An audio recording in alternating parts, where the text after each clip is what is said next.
Good morning, Rise and Freedom. I'm Austin Peterson. You're listening and watching to the Wake Up America show at wakeupamericashow.com. Thanks so much for tuning in. Happy Wednesday. Today is the 17th. Grateful to have you here on the program today. Hope that you're going to have a good day. We'll get you started with all the news that you can use. Glad to have you here. Hot Water 84, Studio 314. Grover Bentley is joining us here today. Nice to see you, Grover. Caleb Vanderfelt's with us, a local boy. Buddy Mansour, he went from listening to the BBC this morning to techno. Hard transition. Chris Morrill's got some tummy troubles today. Might have to go to the doctor. Hope you feel better, Chris. Good morning to Corey C. as well. All of our friends joining us on Rumble. Make sure that you say hello. Click like and join us over there in the chat. We'd be grateful to have your support today. Help us spread the message of economic freedom and personal liberty by clicking that like button and help to share the show so we can get out there in more people's feeds today. Glad to have you here. You too, Grover Bentley, you too. All right, it's the rise of the machines. Well, it might actually be the demise of the machines if Congress has anything to do with it.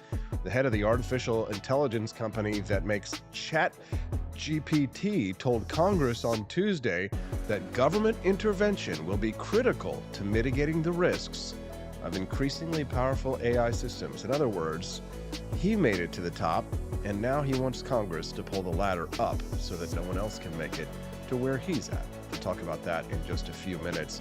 Elon Musk slams remote work as bull crap and morally wrong. I don't often disagree with Elon Musk. Sometimes I do, especially his voting choices.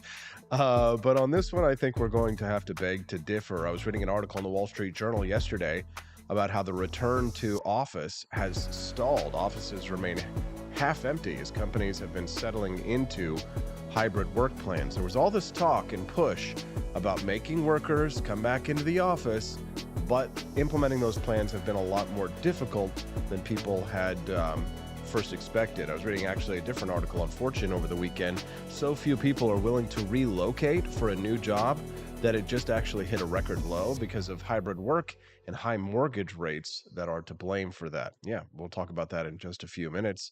At 7:35 this morning, Sam Peake is going to join us to talk about an article, what everyone except the United States has learned about immigration. Washington remains divided over allowing more foreign workers, while global rivals have been lowering barriers to ease persistent labor shortages.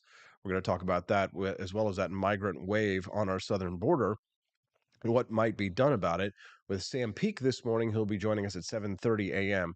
We'll be discussing immigration and economics. So make sure that you stick around for us today at 7:30. It should be a great conversation.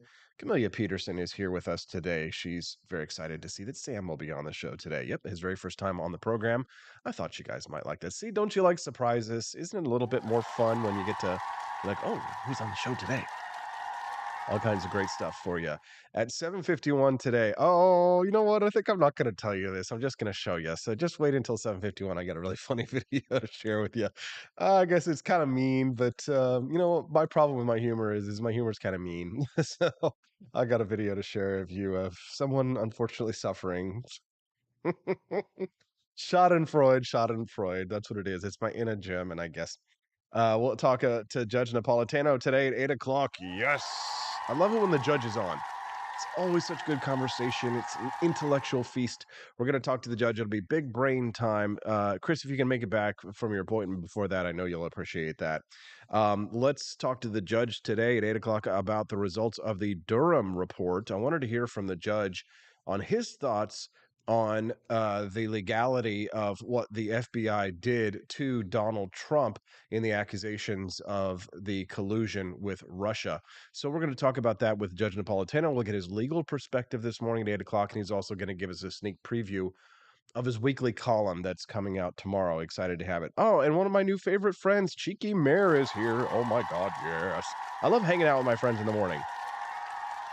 It's always so exciting. We're glad to have you here. Make sure as you file in that you boop that like button as you file into the show so that we can have more people join us and we make more friends. And it's nice to see that the Stream Elements bot is actually working. Yes, advertising our book, Calvin Coolidge, the Coolest President. Nice to have you here.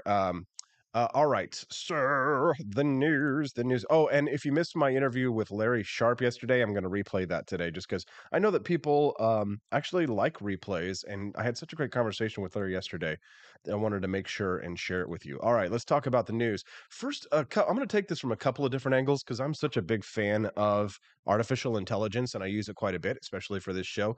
I need it for God's sakes. My brain only half works. So ChatGPT fills in the rest. But I was disturbed yesterday when I was reading the news about the chief of ChatGPT, the founder, Sam Altman, who came out in a congressional testimony yesterday saying that artificial intelligence should be regulated by the United States or global agency. Yikes. Here we go again. Anytime anything new is created and begins to do wonderful things for the human race, Congress has to step in to muck it up.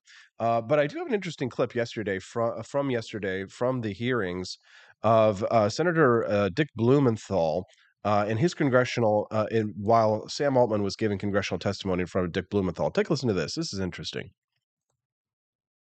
We have seen how algorithmic biases can perpetuate discrimination and prejudice, and how the lack of transparency can undermine public trust. This is not the future we want. If you were listening from home, you might have thought that voice was mine and the words from me. But in fact, that voice was not mine. The words were not mine. And the audio was an AI voice cloning software trained on my floor speeches. The remarks were written by ChatGPT when it was asked how I would open this hearing. And you heard just now the result. What I'm going to give is the truth, the whole truth, and nothing but the truth. Right. So pause for just a moment. So that Senator Dick Blumenthal, and of course, a Democrat from Connecticut is absolutely going to be for more regulation. So he's absolutely delighted to have Sam Altman coming out there saying that we should give the government more power. Yes, give me more power to be able to control you. But of course, why would someone who runs the most powerful artificial intelligence, at least end user AI tool that people like you and I can use, why would the founder of that want to give the power to regulate himself to be regulated to Congress? Well, you and I, we all know this. The liberty lovers who watch this show, it's because he doesn't want competition. It's because now that he has made it and has one of the biggest corporations in the world, Microsoft, owning him, has all of this power. He wants to ensure that other people aren't able to step in and compete with him. But of course, what are they going to sell it as? They're going to sell it just like they sold us the Patriot Act. It's for our safety. It's a security issue. Well, it's because of things like this. So many of you enjoy the commercials that I have produced. All the commercials for the Wake Up America show I've produced myself. I'll just go to a brief commercial for about 30 seconds so you can see what I'm talking about, because I have used this technology as well to spoof celebrities and artists for my commercials, which I think is quite entertaining. Take a look at this for just a second. You've seen this before if you're a regular listener, but if you're new, this might be fresh to you. Take a listen. Good morning to the Cantina crew. This is Elon Musk, the CEO of Twitter. And I just want to say thank you for watching the Wake Up America show. I've decided that Austin Petersen will be the new CEO of Twitter.com, effective immediately. First thing to do, though, is I've got to go and blast off into space. And there you have it. And so a lot of people were wondering, Austin, how did you get that? Who did the voiceover? Somebody asked me the other day, Austin, who did your Donald Trump voiceover? Well, the reality is that that was me. This is actually my voice. If you listen to this, Donald Trump, and I approve this message. Believe me, Austin Petersen is the best. He's got the greatest Wake Up America show I've ever seen. Whenever I tune in the mornings and watch the live stream, let me tell you, he has got the absolute best. So there you have it. And I used that same voice AI tool that Senator Blumenthal used to create that audio for the hearing that they had yesterday in regulating. So can you say that this technology can be used for evil? Sure. There absolutely, probably already have been deep fakes that have been created to spark international incidents. So with any new technology, there absolutely is danger. but there's also positive things as well. The problem, of course, is that anytime there's any risk immediately, people always default to, well, the government needs to step in and the government needs to control it and the government needs to prevent any possible misuse of this technology. This technology is going to get misused whether or not Congress controls it or not. The reality is that we live in a dangerous world, and in order to reap the blessings of liberty, you have to accept the dangers that accompany it. And I'm a huge fan of intelligence technology, but the fact is that there are real serious risks to it. However, I think what needs to happen is that more people need to be educated about the possibility that everything on the internet may not necessarily be true. I mean, maybe the truth is that we need to have a better education system that helps people to be able to distinguish what's fact from fiction.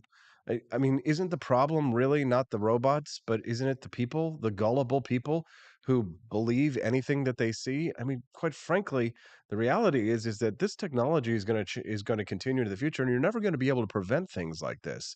So, in my opinion, stepping in with regulation is the wrong thing to do, and it's all about cronyism and corporatism. And it's here we have one of the last wild wests here in technology in the internet, where people are able to actually grow a business. I mean, for God's sakes, folks, if you love the Wake Up America show, guess what? Ever since January, or whenever this technology debuted, the Wake Up America show probably, I would say probably 30% is at a good conservative estimate of the amount of work that's done for the Wake Up America show is done by artificial intelligence. Because once January, when January came and Midjourney came in, which is the image generation tool, kicked in, and ChatGPT kicked in, which is text-based prompts, I immediately incorporated these tools into my workflow. And you got to understand, I'm an underdog here, right? I don't have Steven Crowder levels of scream at my wife wealth, right? I don't have, Ben Shapiro's network of, the international Zionist organizations of helping the fellow Jews. I have a Jewish wife, and that helps a little bit. But all right, we're kidding. We're kidding. It's jokes. Don't send the Mossad after me, okay? But as an upstart podcaster trying to grow and build into a network, artificial intelligence has been one of my biggest tools and leg ups. And quite frankly, people who are out there who are doing what I'm doing, who aren't using artificial intelligence, they're going to get left behind. And it makes sense why a lot of people want to regulate it, because the last thing any big corporation wants is competition, right? I guarantee you that the big media networks, the big news networks, they don't want people like myself to have access to this technology. They want you to buy a Fox News t-shirt. They don't want you to go to apforlibertyshop.com and buy a Don't Tread on Me shirt from AP, right? They don't want you to go and buy from my 4th of July holiday merchandise shop, which is at 10% off right now at apforlibertyshop.com. They don't want you to do that, right? They don't want you to do that, right? Did you know that a lot of the products that I create over at apforlibertyshop.com are created using artificial intelligence? All of the thumbnails for this show are created with artificial intelligence. So I'm a big proponent of AI, but I think regulations are short-sighted. You could text the show today at 573-319-1586. Again, you can text the show today at 573-319-1586. We're glad to have you here today. It looks like I screwed up the Rumble stream today in the timing. I'm going to edit. It's supposed to start at 7 a.m. Live stream date and time public. Cha-cha-cha. I don't know why it's not streaming. Don't you just love it when your show is just like, hey, guess what? We're not going to let anything fun happen here. Careful of criticizing the new Twitter CEO. Da-da-da. Congress wants control over AI. Da-da-da. Oh, there we go. Oh, they are watching it. Okay, good to see. Good to see. There's a few people over there in Rumble today. Good morning, Rumble. Thanks so much for joining us. Introduce yourselves, if you will. Okay. ChatGPT chief says artificial intelligence should be regulated by the U.S. or a global international agency. Just what we want, more globalism, right? So, anyways, so screw the central planners and the people who wish to who have nothing but contempt for, who want to control everything we have. Can we talk about how useful ChatGPT has become and how much more useful it's about to be? Because if you have, here's the thing: if you haven't been using ChatGPT for whatever reason, today is the day to start. I talk to my friends about like the example I would use is a buddy of mine, Mike. He works selling mortgages. He works in the mortgage industry, and he does a lot of work with spreadsheets. He didn't know that ChatGPT can actually help you to make spreadsheets, and it will do the formulas. It will create a spreadsheet with the formulas ready made for you, and put it all together. I'm actually working on I've never been able to create one of my biggest weaknesses as a producer has always been budgeting. And I'm a great creative producer and a writer, and I'm not a bad director, but I'm not the best at budgeting, right? And that's really kind of the purse strings really make a production happen. But I realized this is just like last week. I realized that I can use ChatGPT to make a budget, a realistic budget that I can actually take to an investor to pitch my documentaries. So I mean, I've put together the budget and the pieces for my very first full length documentary. Well, thank you, appreciate that. Just applause on command. Don't you love it? But ChatGPT helped me do that because I was not good. I could not do those numbers properly. Now ChatGPT does it. And if you have anxiety about projects that sometimes you have writer's block or things like that, ChatGPT is a great way to get yourself out of that writer's block to help you get started. I highly recommend it. Also, got to give a big shout out and a thank you to whoever to I believe is it looks like Corey came over and bought some stuff from the AP for Liberty shop. Thank you, Corey. Appreciate you, brother. It's nice to see. Don't you love it? Oh man. Oh yeah, we sold one of our God Guns Gold and Girls Bald Eagle shirt. I know that the ladies wanted one that says guys as well, and I'll get there, but I was kind of waiting to see if we actually sold any yet. So if you haven't seen it yet, I did make a new shirt for it was basically for you guys, the Cantina crew, God Guns Gold and Girls. It's over at apforlibertyshop.com now. You can go and check it out if you like. But somebody said yesterday that it was absolutely disgusting, which actually is a really good advertisement for it. Hold on, where is that? God, Guns, Golden Girls. Okay, here we go. Yes, here we go. I'll tell you what. I'll show you guys what I'm looking at so you can see a little behind the scenes. God, Guns, Gold, and Girls. Yeah, somebody just bought one bald eagle shirt, and people are all listing on there. Genitalia, gonads, prove a god exists. Gross. This is dumb. Wait, best endorsement of my shirt of my shop ever. AP for Liberty. I'm such a shill. Shill, shill, shill, shill, shill, shill, shill.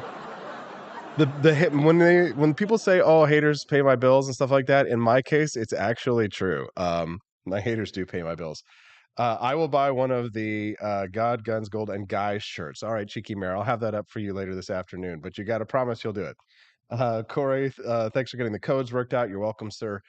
Glad that you could get yourself your products and your 20% discount because the monthly subscribers to the show, like Corey, they all get the 20% discount. So you're over the target if they hate it.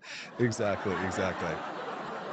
We're having so much fun. Well, guess what? That bald eagle on that shirt, where do you think it came from? Yeah, that's right. Artificial intelligence. So thanks, ChatGPT, if you like your awesome shirt when you get it. Don't forget to leave a review when you get your products too, Corey. I appreciate you.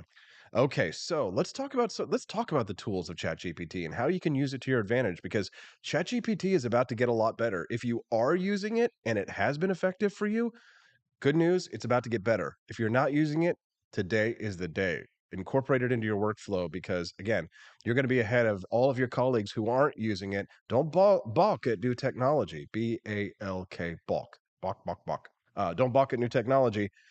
Use it. Your shilling is inspirational. Monetize the hate. I feel like we're all just kind of hanging out here this morning and we're not getting too serious, which I kind of enjoy.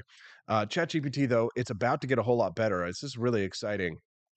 So this is for users who pay for ChatGPT Plus, which I actually haven't been able to get access to just yet. Getting on the waiting list, probably a good idea for you to do it as well.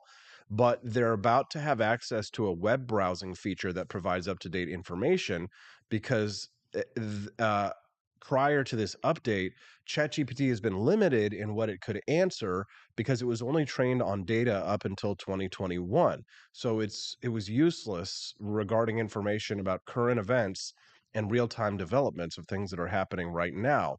But with ChatGPT's web browser, You're going to be able to ask questions like who won the Oscars this year, and the bot's going to be able to summarize answers and news articles that it deems relevant in a matter of seconds. So a user is going to be able to prompt a more nuanced answer if it doesn't provide the desired result. Um, and here's the thing. I don't know about you. Have you been using Google's search engine at all lately? It's terrible. It's really bad. Google's search engine has become decrepit so much that whenever you search something up in Google, it takes a long time to find the information. It used to be that you would find great results at the top. Now it's a bunch of spammy links, top 10 links, marketing stuff, things that aren't really that useful, and you have to spend a lot of time searching around. But ChatGPT has solved a lot of these problems. So, for example, the other day I was looking for a part for my mower because a part had broken on my lawnmower. And I was like, okay, well, I can either search the internet and Google and wade through tons of ads and dozens of search results to try and find what it is, or I can go to ChatGPT and type in, this is the type of lawnmower that I have. What is the part number for a replacement part for this? And boom, ChatGPT, zing, there was the answer. Unbelievable. And now this is going to finally come into 2023 because we're going to be able to now have ChatGPT pull data from more specific and more up to date and timely resources, which is going to be revolutionary because once you can access real time information, I mean, geez, think about the possibilities, especially in the publishing industry, like myself. I mean, I know that it's huge for me, but tell me, what is it that you do? I mean, I would be interested if you drop in the chat or send us a text. What is it you do for a living? You might be surprised at how ChatGPT can help you to get your job done faster. I mean, are there any mundane tasks, right? Is there anything that you wish that could be automated? Because there's a lot of things that people do that they have to do regularly that if you automate it, think about how many hours you would save during the week. And that adds up to weeks when you think about it in the overall scheme of time. How many of your tasks would you like to see automated? Well, ChatGPT can help with that. Accounting, right? Just running your books, right? Doing your taxes, things like that. It's fantastic for that.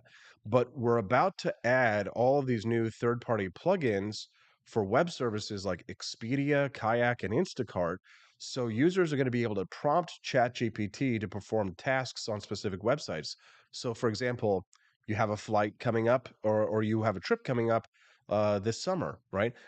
Plan a summer trip from this is like I'm just doing like an imaginary prompt. Plan a summer trip from this day to that day. Set up an automated search on Expedia. Email me when it's hit the lowest price for this such and such.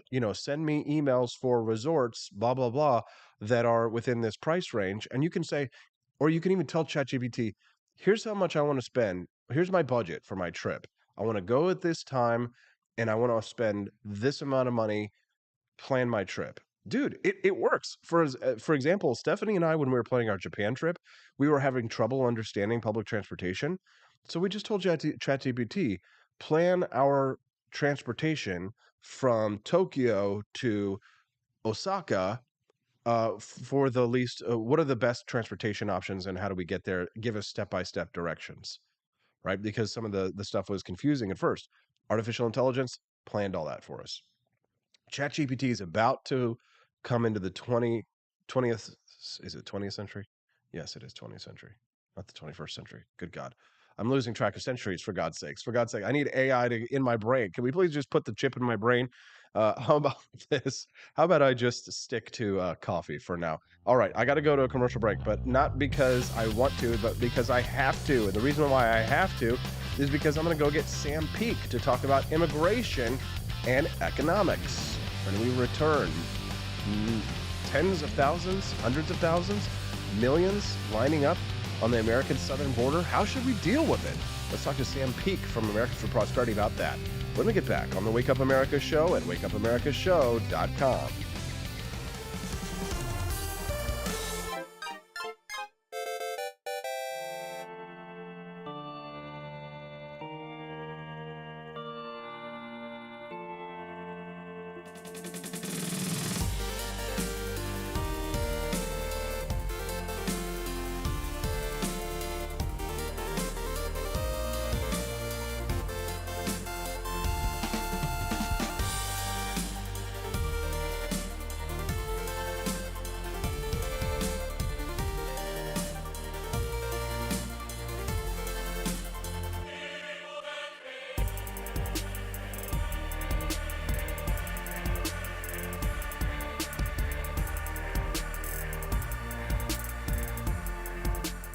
I like shooting things, but whenever I can't shoot something, I like to cut things. My life isn't all about shooting and stabbing and cutting, though. Sometimes I have to do actual work, but when I work, I still like to have fun. And there's nothing less fun than trying to cut with a crappy knife. Thankfully, from the ancient sect of Christian knights, who also loved cutting and stabbing, comes a new implement that has received my personal blessing, the Templar knife. Like the ancient sword of Excalibur, you don't choose a Templar knife, it chooses you. You just decide what kind you want on the website first, however, and then order it online, and then it chooses you. The Templar knife comes in a variety of shapes. As a man of culture and taste, I have decided I will never use a terrible knife again. And thanks to the inspiration provided by this excellent product, I have decided to launch a new crusade against anyone using less than superior knives. Join me, brothers and sisters, by visiting uppercuttactical.com/pages/Templar-knives. That's a lot of slashes. For that, you'll need a Templar knife. For 10% off, use code AP for Liberty and join me in a quest for glory, for liberty, for Christendom, for the Templar knife. Get yours today. Fire.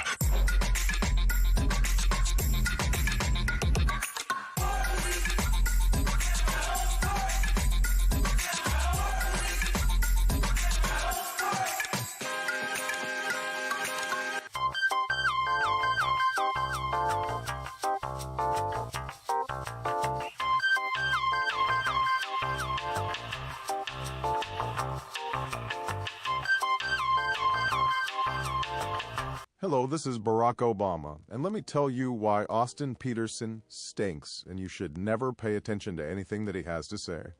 First of all, he's a libertarian, and we all know libertarians are idiots. They don't realize how important government is to everything that we do. I recently became aware that Austin has opened up a libertarian shop at apforlibertyshop.com. Now, I'm asking you as a personal favor to me that you never ever visit apforlibertyshop.com. With all of the great Liberty merchandise there, the last thing that we need to do is to get people spreading this message around the country, because then they might start thinking that they don't need government. And that's the last thing that good Democrats like us want. So if you love democracy, like me, and hate freedom, then don't visit AP for Liberty Shop. Like I said, whatever you do, do not visit apforlibertyshop.com. I'm Barack Obama, and I approve this message.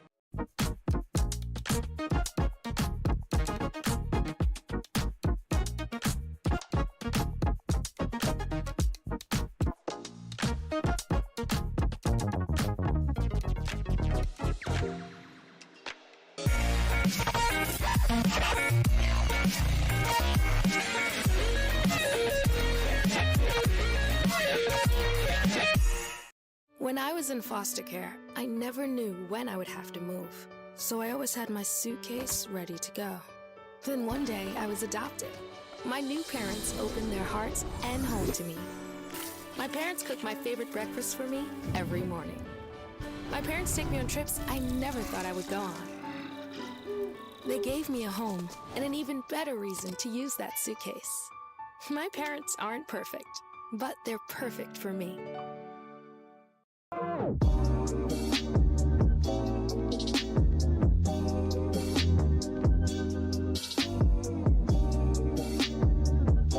would remind you that extremism in the defense of liberty is no vice.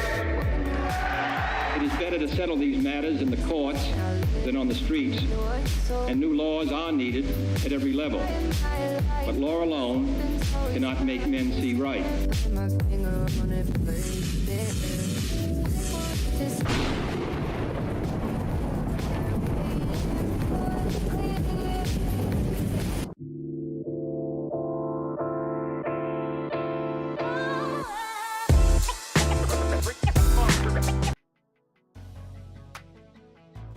Good morning, Rise and Freedom. I'm Austin Petersen. You're watching and listening to the Wake Up America show at wakeupAmericaShow.com. Glad to have you here. If you're a regular to the show and you just tuned in, make sure you smash that like button. Remember to help us spread the message of economic freedom and personal liberty. That's what we're all about. And that little like button down there can help you to help us. We're super grateful to have you here with us today. All right. Well, I don't often poke the hornet's nest too much on this issue. Usually I just throw in a barbed tweet from time to time, but I think it's time for us to have a discussion with the masses of people on our southern border, it's time to discuss immigration. But you can't really discuss immigration without discussing economics. Oh, I know, the culture warriors say, my culture, my culture, my culture. But culture is downstream from economics. Maybe Sam Peake might agree. He's joining us right now. He is a senior analyst for immigration issues at Americans for Prosperity, and he's joining us live. Good morning, Sam. Thank you for joining us. Thanks for having me.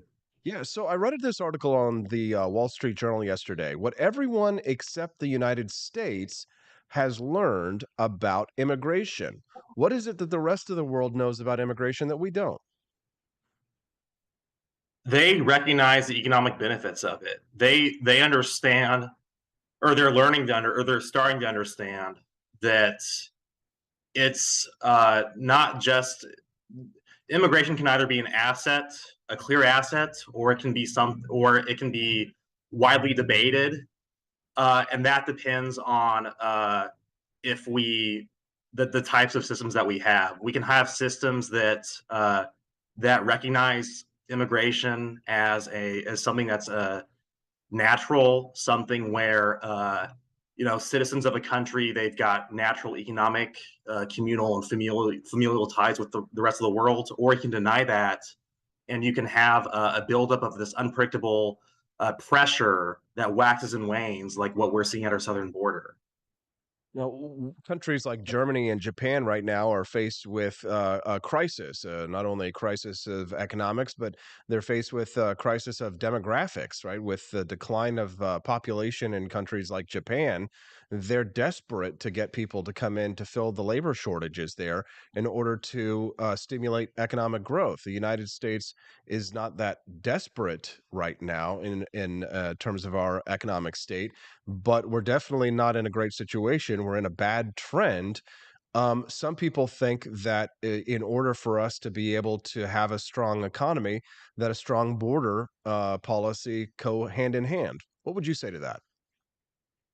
I would actually agree with that. I think that having a functional legal immigration system and having strong borders, they're actually complements to each other. You can't have a functional border without an accessible and orderly legal immigration system that reduces pressure from the border. Likewise, you can't have a functioning legal immigration system without an avenue for enforcement. We've seen throughout American history kind of a combination of all of them. And the only thing that has worked at reducing illegal immigration is strong enforcement paired with orderly and accessible legal channels. We haven't seen them work in isolation. We've seen them only work together. So when you talk about strong enforcement, I mean, there's a sort of a psychological factor to a lot of this in people's minds, Sam. Can you discount the fact that immigration started to wane before Donald Trump even took office, immediately after his election? People believing that America will enforce its immigration laws was enough to prevent people from even attempting to make illegal crossings. I think that there's a lot to that. I think that ultimately there's a lot of factors at play for pull factors at play for what drives people to come here illegally. We've seen we saw that during the Trump administration, but a little bit before the Trump administration. We saw a spike a little bit before the Biden administration when he got elected. Our biggest pull factor right now, though, is our backlogged asylum system. You're waiting 5 years to have a claim. You may be filing a weak claim, but you're in the United States for 5 years while your claim is pending and you're working. These people are economic migrants, but our legal channels right now are so constricted that talk to me. Talk to me, though, about the security problem, because it is a concern, especially if you're an American who lives near the southern border. The amount of hostile forces from cartels that frequently will wage wars that will bleed over into their property are a serious problem.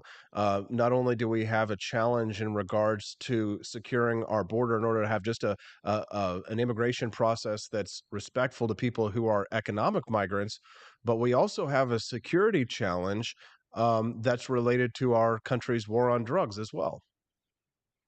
Yeah, absolutely. There is that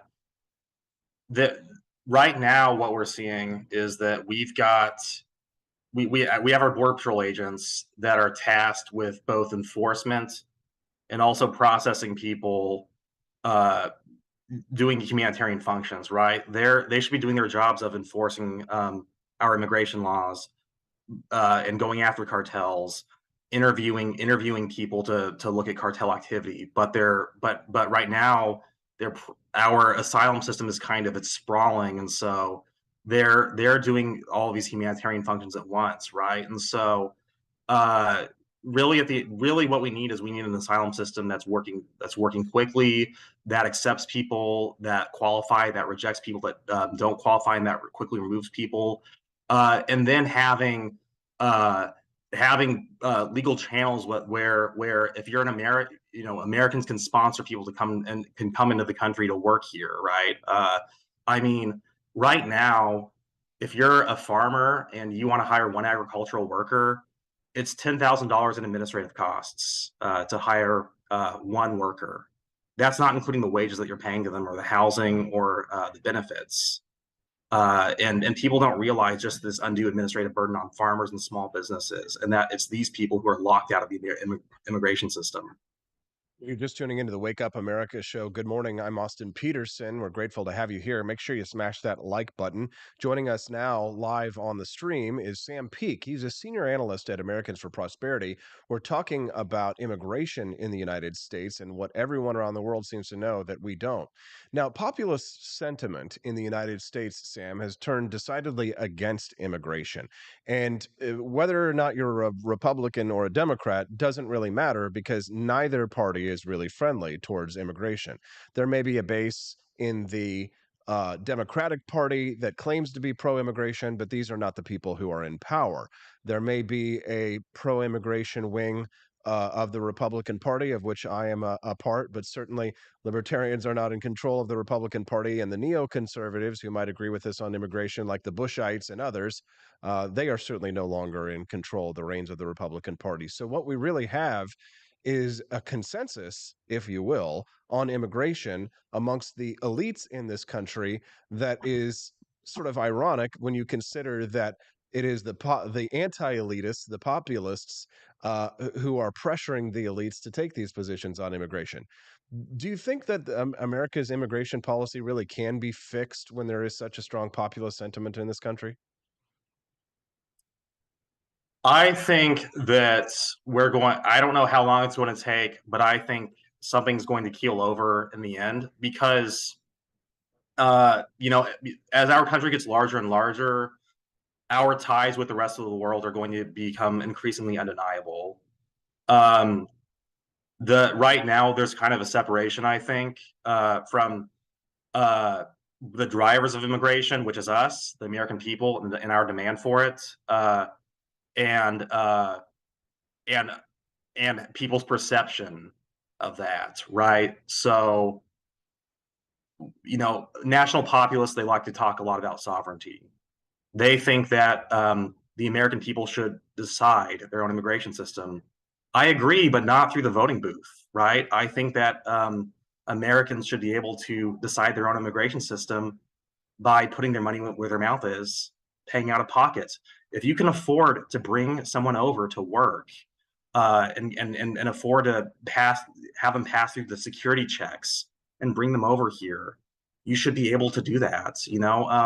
They say, why don't you have them in your own house? Well, some people are willing to do that, and we should let them do that. Our immigration system is almost entirely on the backs of people paying fees to sponsor them. The bureaucracy that regulates our immigration system is 97% fee funded, right? This is like an agency version of a toll road. This is something that is natural. It's something that's demand driven, and we should let American demand decide the caps for our immigration system, not the administrative state. But that's what that $10,000 fee is, right? To hire an employee, right? That's the government stepping in and saying that in order for you to be able to hire this immigrant worker versus the American citizen, you're going to have to pay this fee, right? And so what they do is they increase the cost of doing business in order to incentivize people to hire American workers. And I guess, if you're going to if you're going to say, okay, well, American citizenship, what are the benefits and privileges of American citizenship? I mean, shouldn't a policy that protects Americans' jobs be one of the benefits of American citizenship? I mean, why should I have a government policy that allows anybody to come in here and to take over my podcasting job when I pay my taxes here in the United States? I would feel like that might be a little unfair if some immigrants were taking my podcasting job, Sam. Here's the thing. I think that we already have a system in place, right? Where you have to find you have to spend 60 days recruiting an American worker. That's part of that $10,000 cost, as you say. But there are an assortment of regulations even beyond that make the process expensive. So, for example, you hire an ag worker to work a season on your farm. You have to go through that same process again if you want them to return here. They have experience now. You know them. You want to keep hiring them for the next season. You still have to do that advertising over and over again. And guess what? There's this rule called the 50% rule, which says you have to keep a job open for even after you've already hired the foreign ag worker. You still have to keep that job open for Americans to apply and interview those Americans. And the Department of Labor follows up with the job applicant if you've rejected them. So we're looking at a system that is so costly and burdensome that you have to interview Americans for the job after you've already filled the job with a foreign ag worker. You only sponsor people through these visa petitioning processes because they're absolutely necessary, and being able to streamline them and make them work. And if you've developed a relationship with that worker and you want to keep hiring them, then you should be able to. In Idaho in 2019, we saw that there was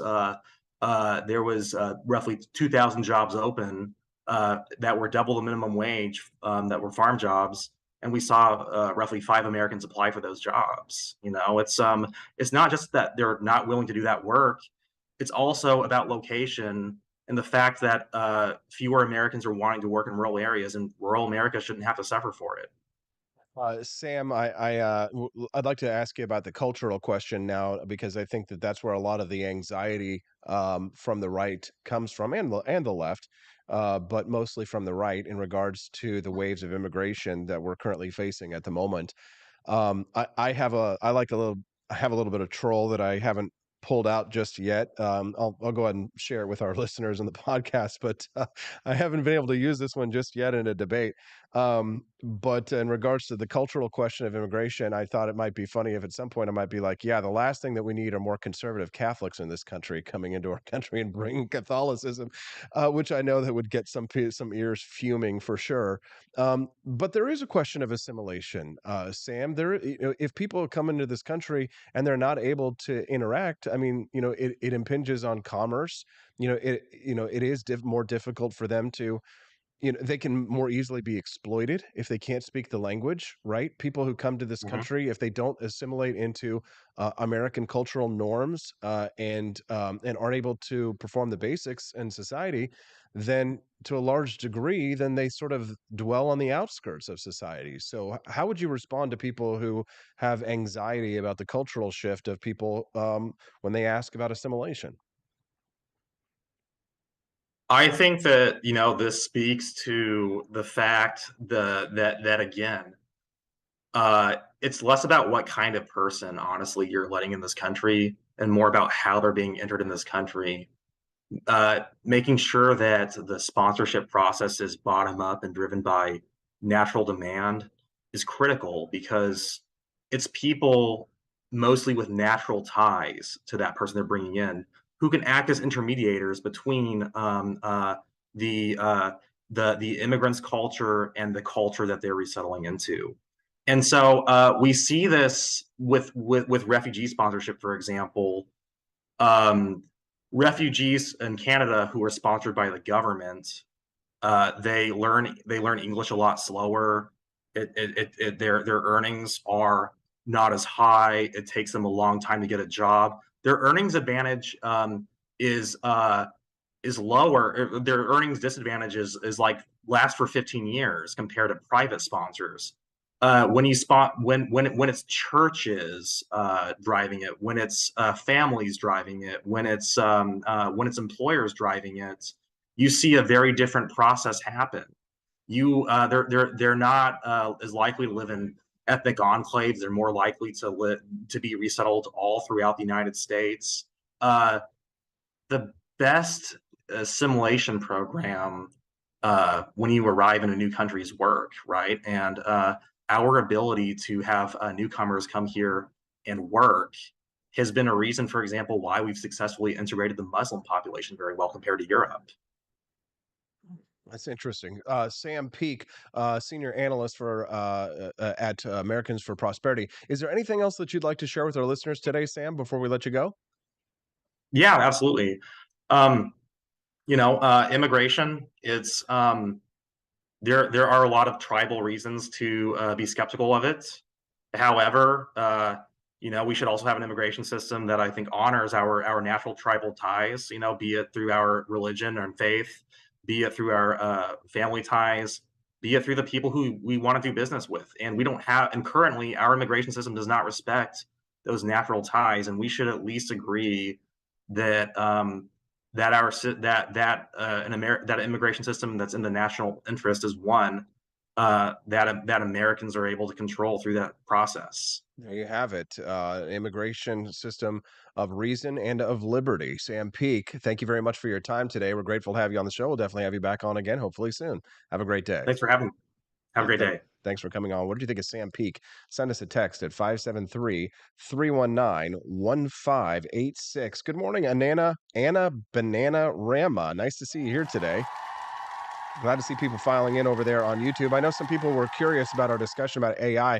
That was in the very first segment. We were talking a little bit about how Congress has decided to try and take control of artificial intelligence. If you'd like to hear that, you can back it up, and looking forward to hearing your thoughts on it. My lovely, beautiful wife, Stephanie Peterson, just joined us. She says, we just sold a God Guns Gold Girl shirt. It's super sexy. Good job making it, Austin. Thank you very much for my beautiful, sexy, smoking hot, redheaded libertarian wife. Glad to have you here. Anna Bananarama, if you have a specific question about artificial intelligence, if you drop it in the chat there, I'll try and get to it this morning. Very briefly, though, before we get to Judge Andrew Napolitano, who we're going to have on the show at 8 a.m., looking forward to talking to him about the results of the Durham report. This video yesterday, I know I shouldn't laugh. It's just mean of me to do so. This video yesterday was making the rounds of a news helicopter that captured the heart-pounding moment that a civilian police volunteer collapsed to the ground after being repeatedly stung by a swarm of angry bees that were terrorizing a Los Angeles neighborhood. Take a look at this. This is pretty crazy stuff. Police officer volunteer there, attacked by clouds of hundreds of bees. Now, you can't see it there like that, right? Invisible bees. This is hard to see from the news helicopter. Hope he's not allergic there. Look at that. Oh, boy. Yikes. You got to jump into water. Where's the body of water? The bees were just repeatedly stinging him there. And I know we're supposed to, hold on here. Take a look at this. Reminds me a little bit of this. Oh, my goodness. Come on, Internet.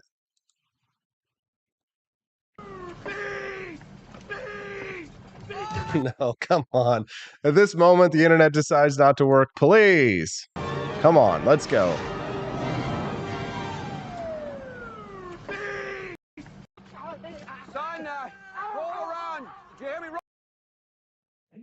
Bees, they're ripping my flesh off. All right, well, I guess Tommy Boy is not going to be able to play, but most of you remember that clip from Tommy Boy, for God's sakes. All right, well, I'm going to go to a very brief commercial break. When I get back, I'm going to speak to Judge Napolitano about the results of the Durham report on the Wake Up America show at wakeupAmericaShow.com. Want an engaging website to boost your business? You're just a click away from 5-star Fiverr talent. Hundreds of freelancer skills like web design. Head to Fiverr.com today and get something started. American conservatism is distinct, like America is distinct from the United Kingdom. American conservatism's roots comes out of the Wild West, out of pioneerism. The difference between American conservatives and European conservatives is that Americans are cowboys. We are that God, guns, gold, and girls. It's wild here, and we should stay that way. We shouldn't allow a European version of conservatism to come and infect us here. We like it wide open spaces here, deep in the heart of Texas and all that.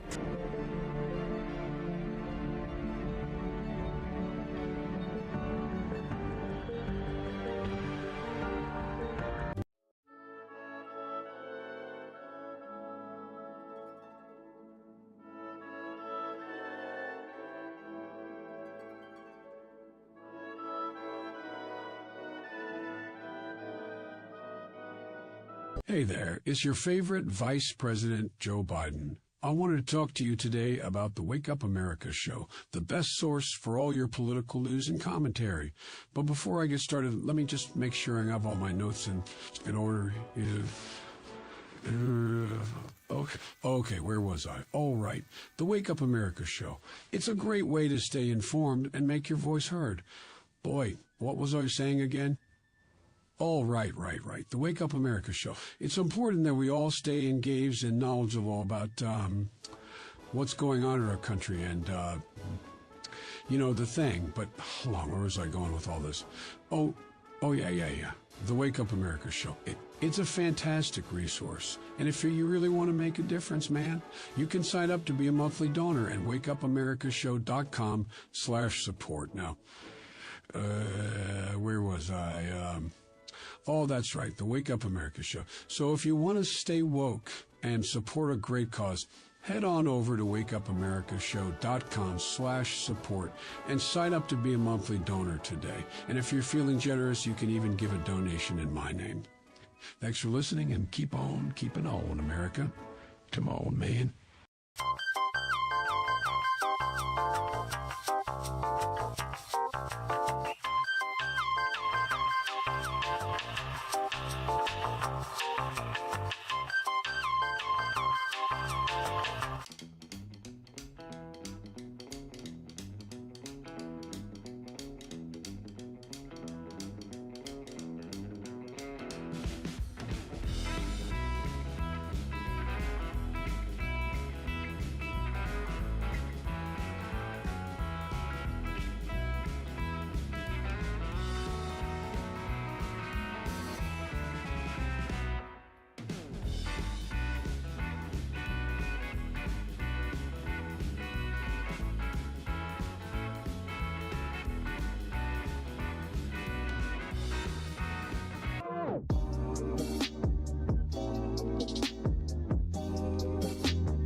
George. Thank you for watching the Wake Up America show with my dad. Today, I'd like to share with you 3 reasons why you should visit Dad's online store at apforlibertyshop.com. Number 1. You can get exclusive freedom-loving merch designed by AP himself or me mum, Steffi. Liberty Laura has made some designs as well, and blimey, they are great! Number 2. Most of these products are so wicked that they aren't even allowed to be advertised on Facebook or Instagram. Modern machine guns and a proper keychain. Plus, our Grover Cleveland t-shirt is so spicy apparently that leftists on Facebook specifically banned it from appearing on the website. Number 3. You're supporting liberty lovers just like you. Spend your money where you earn it, and you help me Pops build a community that supports what you believe. Bloody hell! This commercial is running too long. Gotta run. Bye now. Don't forget to visit apforlibertyshop.com. That's apforlibertyshop.com.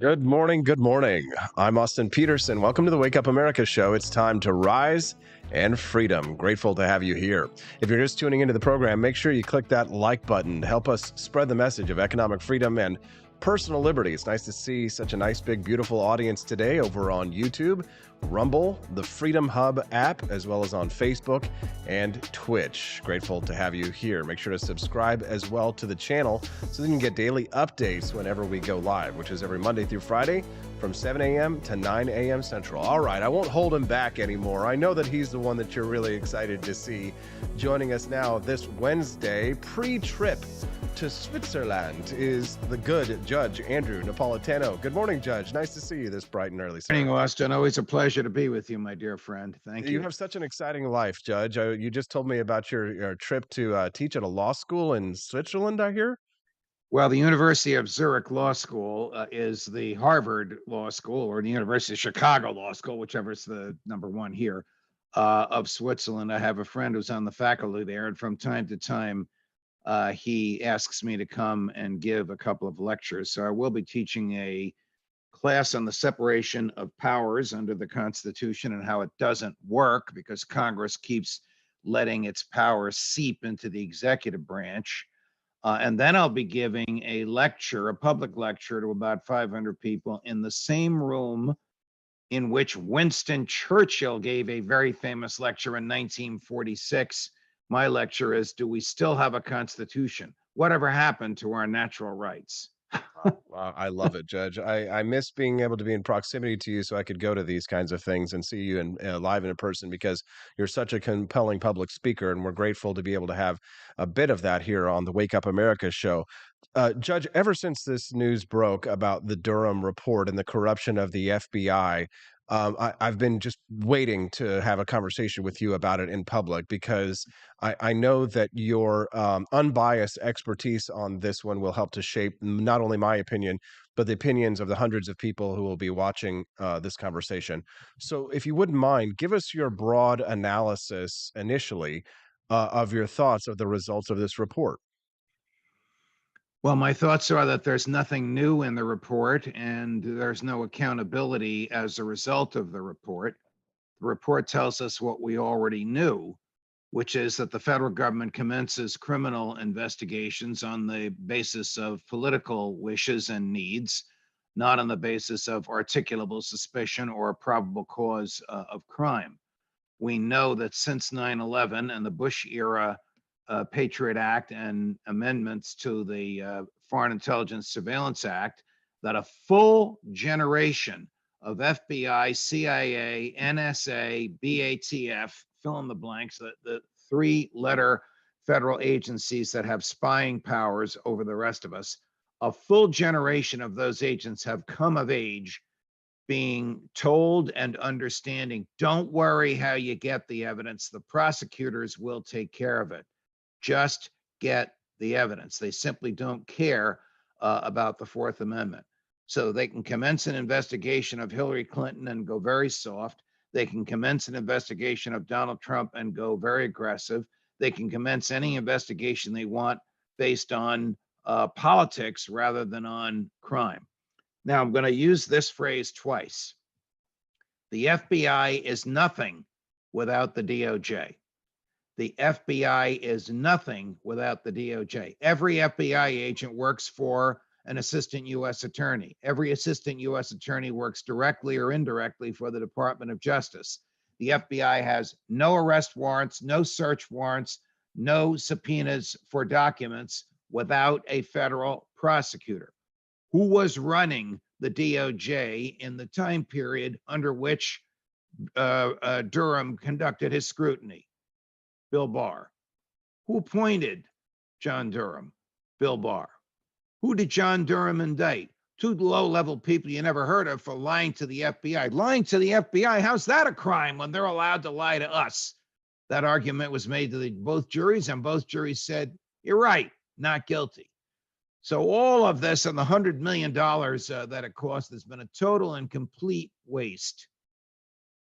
Judge, talk to us about the Hillary Clinton angle on this one. Like, what level of involvement did Hillary Clinton have in formulating this Trump-Russia collusion narrative, if any? Well, we know of a conversation. We knew of this conversation before John Durham's report came out in the Oval Office between Barack Obama, Joe Biden, Hillary Clinton, Jack Brennan, the head of the CIA, and others to use the machinery of the American government to spy on, humiliate, embarrass equals get rid of then Mr. Donald Trump. What the Durham report fails to follow up on is what followed that conversation. Clearly, outside of Barack Obama's hearing, Jack Brennan decides we'll do this, but we're not going to do it personally. We'll get our partners to do the spying, the British GCHQ. You remember the hullabaloo that was caused when your humble correspondent revealed that the Brits had been spying on then Donald Trump. This is what started all of it, was the CIA not wanting their fingerprints on there. The British denied it. Fox took me off air for 10 days. Rupert Murdoch backed me up. And then 4 GCHQ agents went to The Guardian in London and said that judge in New York is right. We are aware of all the spying that was done. John Brennan doesn't cover any of that. All of that is illegal, unconstitutional, and criminal. None of it will be punished. Statute of limitations says run. He slow walked his report so that it would come out at a time more than 5 years after the last criminal event occurred, so that no one could be indicted. By the way, who was running the FBI in those days? Chris Wray, same guy that runs it today, same guy that knows they're using zero-click, allowing them to capture the contents of our mobile devices without tricking us into clicking onto a link. It's an Orwellian landscape in which we live, and I'm terrified of what's on the other side of it. Yeah, and I'm looking forward to having a discussion about your article that discusses just that issue here in just a moment, Judge. If you're just tuning into the Wake Up America show, good morning. I'm your host, Austin Peterson. I'm speaking to Judge Andrew Napolitano. He's the host of the Judging Freedom podcast, and you can read his weekly columns at his website, judgenap.com. Judge, what about the time during Trump's presidency? You know, if the FBI is subordinate to the Department of Justice, you would have thought that Bill Barr would have stepped in to find out more information about this, or that this could have been squashed, or that the Durham report or things like this would have been released much earlier. Instead, it's happening under the Biden administration. Why is that?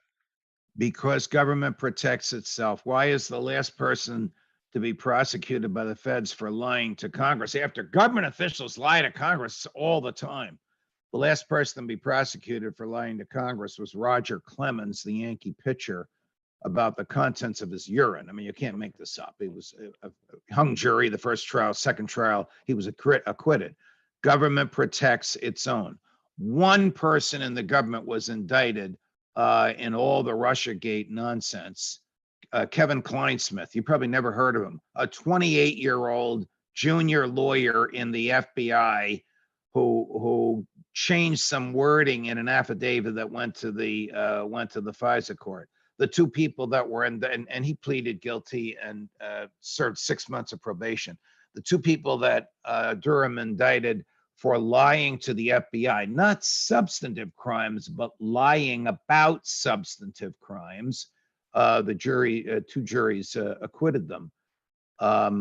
So we really get nowhere when there's no accountability, Austin.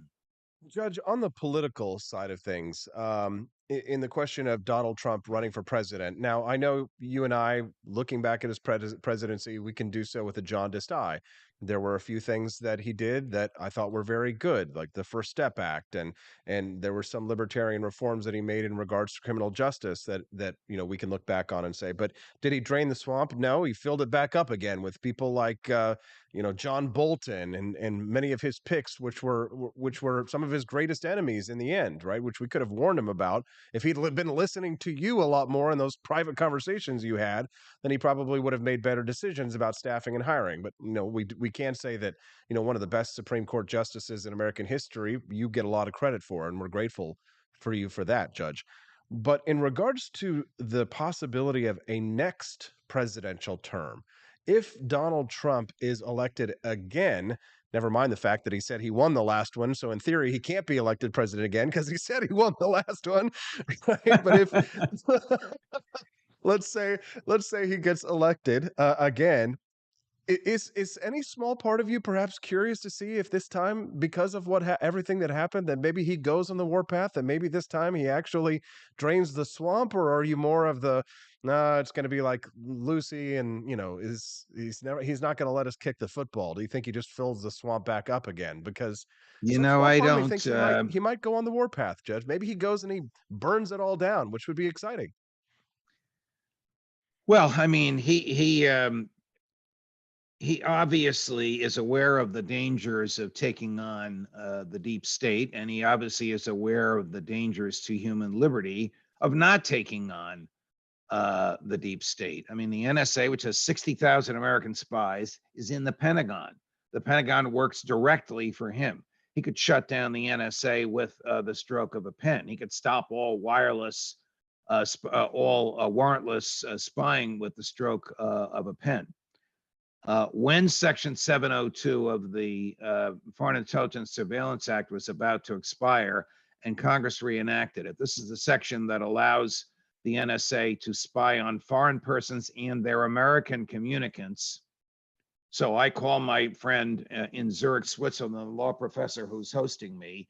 The government can listen to that phone call. Then they can listen to all the phone calls I make. Then they can listen to all the phone calls of the people I have called they make. They can do this out to the 6th degree. All of that is because of Section 702. When Congress reenacted it 5 years ago, I was on Fox and Friends. I looked in the camera. I said, Mr. President, this is the culture that spied on you before you were in the White House. Veto this extension. 2 minutes later, he tweets, the judge is right. I'm vetoing the extension of Section 702. Within 2 hours, Mitch McConnell, Paul Ryan, Mike Pence, they're rushing into the Oval Office and they say to him, I have this from somebody that was there. Don't believe Judge Napolitano. He thinks the Constitution means what it says. Trump says, I'm signing this because they twisted my arm. Someday I'll explain it to you. Judge, you have certainly been a critical pivot point at certain key points in history. But I mean, how does the president, if Trump becomes president again, how does he possibly build a cabinet of anyone that he can trust? He went through first string, second string, third string. I mean, at the end of his presidency, he was only left with the My Pillow guy. That was the only person who was left in the office, at the Oval Office, waiting with him when it was time for him to leave. Judge, there's no one else. I think he has a good heart, and I think he understands human freedom.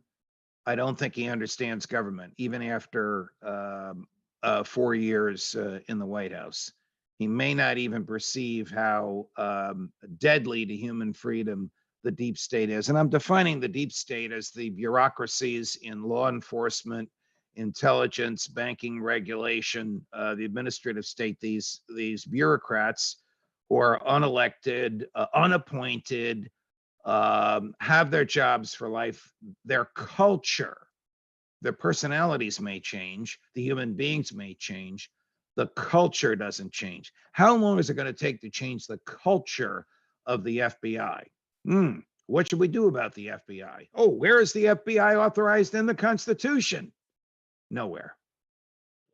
You're just tuning into the Wake Up America show. Good morning. I'm Austin Peterson. We're grateful to have you here tuning in. I'm speaking to my good friend, Judge Andrew Napolitano, the host of the Judging Freedom podcast, and his weekly column is available at judgenap.com. Judge, another beautiful banger this week, the feds and their copycats. Tell us a little bit about this software, Zero Click. Zero Click is manufactured by an Israeli high-tech company, and the FBI secretly, behind Trump's back, bought it for $5 million. A clerk in the FBI's Freedom of Information Act office inadvertently revealed its existence in response to a routine Information Act request from the New York Times and the Washington Post. When Congress learned about this, they grilled Chris Wray. He said, we didn't buy it to use it. We bought it to reverse engineer it, to see how it works. Baloney. They bought it because it is far easier to spy on someone using zero-click than it is to gather probable cause, present it to a federal prosecutor, wait for the federal prosecutor to present it to a judge, and wait for the judge to sign a search warrant. Zero-click is the FBI's dream. When Joe Biden learned about this, he signed an executive order banning just this product of zero-click, not other products that do the same thing. This is 2 years ago. Fast forward to last month. Apple warns the federal government that 50 federal employees working in 10 different countries had the contents of their mobile devices downloaded without them knowing it. Well, the contents are still there, but everything that's in there, including top secret information, is now in the hands of whoever downloaded it. How did it happen? Zero-click. Ooh, now the feds are terrified. Why? Because Joe Biden was recently in Ireland, and the contents of his mobile device might very well have been downloaded. So the government which spies on us can't even keep the information it gathers from the spying secret from those in foreign countries who would try to harm us. Instead of banning just one ban of zero-click, instead of banning all zero-click, instead of banning all warrantless spying on Americans, Joe Biden just bans one product and now wants the accolades of the civil libertarians for protecting civil liberties. It's Joe Biden at its worst. It's Orwell's nightmares in real time. Judge, your show Judging Freedom has become very influential in regards to driving conversation surrounding the conflict between Ukraine and Russia. I imagine you probably have some more great conversations cooked up with some of your great guests as well. Can you give us a sneak preview of what you'll be talking about on Judging Freedom? Yes, today at 11 o'clock Eastern, Tony Shaffer, former military intelligence, on the latest CIA campaign to enlist Russian dissidents to report what they know to the CIA. Alistair Crook, the former British diplomat, on China's role in the Ukraine-Russian war. And then that's at 11:45 Eastern, at 3:15 Eastern. My guest that my audience loves to hate, Jack Devine, career CIA, who always thinks that everything the CIA did is done by a bunch of choir boys who are just interested in God, mom, apple pie, and the American flag. Sure, Judge. Sure, of course. They wouldn't do anything wrong at all. They just love their country and want to protect it, right, Judge? Right. That's very funny. Right. That's very funny. Well, Judge, is there anything else that you'd like to share with our listeners before we let you go today? Well, the CIA is spying on everything we're saying, even though its charter prohibits it from doing anything in the United States. And when the person who created the CIA tried to point that out in an op-ed in the Washington Post, one Harry S. Truman, the Washington Post took the op-ed down circa 1963. Fascinating 60 years stuff. ago. It's far worse than Truman could ever have imagined. Judge, to be able to hear these stories straight from the horse's mouth about those pivotal moments in history that you have been a part of, played a key role in, is quite thrilling. And we're very grateful that you should be able to share them with us and our audience this morning. Thank you for your time today. Oh, always a pleasure, Austin. Thank you. God love you. And safe travels on your way to Switzerland. We appreciate you very much. What did you think of Judge Napolitano? Send us a text at 573-319-1586. That's 573-319-1586. Boy, after that, I feel like, whew, I need a cigarette. All right. Well, I don't smoke, actually, but I do like me some CBD. Actually, what I really love is the Delta 8. Not going to lie, if you're a fan of it as well, I highly recommend and endorse my friend John Burke's gummies over at shellshockcbd.com. Check it out on camera too. Lovely over here. I'm going to do my best Vanna White impression. As you can see over here, some of these great products that you can find over at shellshockcbd.com. Highly recommend the Fallout gummies. If you are a fan of Delta 8, just remember the difference between Delta 8 and CBD is like night and day, because CBD, of course, has those non-psychoactive properties. So with CBD, you're getting pain relief, but you're not having those kinds of crimson and clover type of vibes that you might get, the more psychedelic experiences from Delta 8 that you can get. Delta 8 is legal in many states. I think there are only 8 states where it's not legal. So you have to check your local laws before you order, of course. But in most states, Delta 8, which is psychoactive, is legal. So again, check your local laws before you order, but head over to shellshockcbd.com and visit my buddy John Burke's website. Use that code AP4Liberty in order to get a 10% discount on your order. Go to shellshockcbd.com. Get yourself some Delta 8. Recommend those Fallout gummies. And for the brave, for the adventurous, check out that Delta bar down there. As you can see, I haven't opened mine yet just because, well, one, it looks nice on the camera when it's actually sitting up. There you go. Da-da-da, come with me and you'll be in a land of pure imagination. A little bit too early for her to sing. How about I whistle?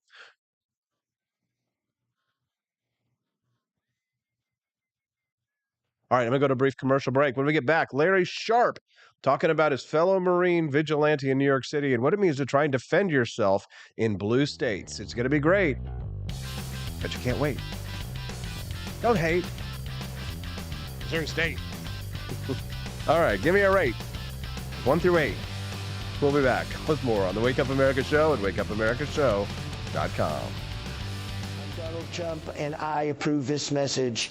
Believe me, Austin Peterson is the best. He's got the greatest Wake Up America show I've ever seen. Whenever I tune in the mornings and watch the live stream, let me tell you, he has got the absolute best content. I love his guests. It's just a total blast to watch, and I highly endorse and recommend the Wake Up America show. It's terrific, believe me.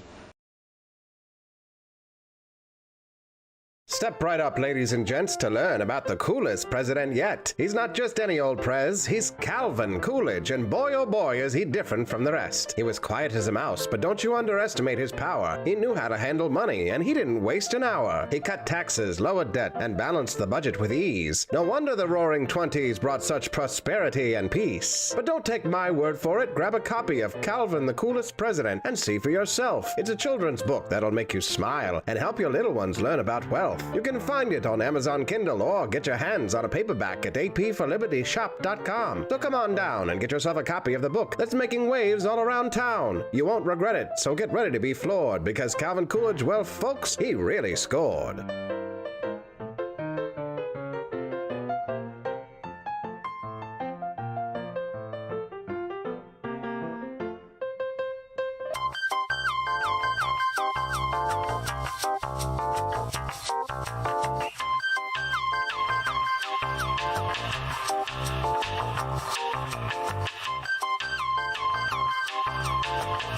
I'm a public defender. I am a public defender. I'm proud to be a public defender. 80% of Americans accused of a crime will get appointed a public defender. Everybody from a speeding ticket to capital murder. For every dollar we spend on public defenders, we spend $3 on prosecutors. Public defenders have to do pretty much everything on their own. Social workers, counselors. Investigating is another piece of it. The average public defender holds 300 cases annually. You never feel like there's enough time. Public defenders have health issues all the time. A lot of people give up and say, I can't do this work anymore. Gideon's Promise trains, mentors, and supports public defenders.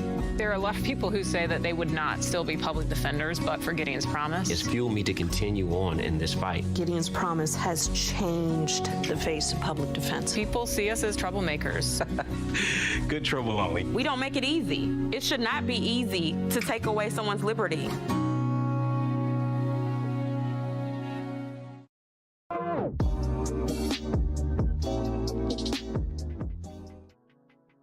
Good morning, Rise and Freedom. I'm Austin Peterson. You're watching and listening to the Wake Up America show at wakeupAmericaShow.com. All right, well, I'm a farm boy, but my next guest is a big city guy, and he's saying, Austin, why are you getting up so early? It's because that's how we like to do things in the Midwest.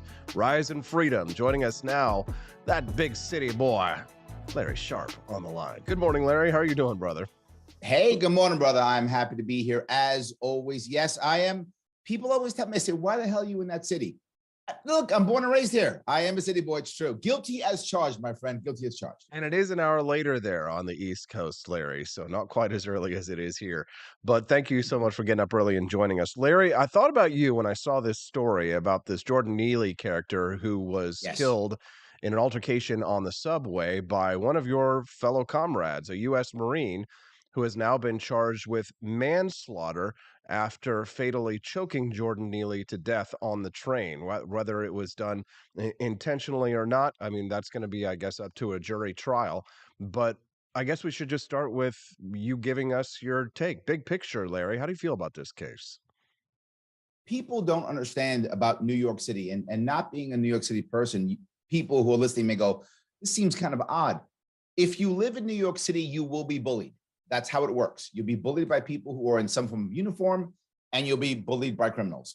That's who you'll be bullied by. You do not get to defend yourself in my city.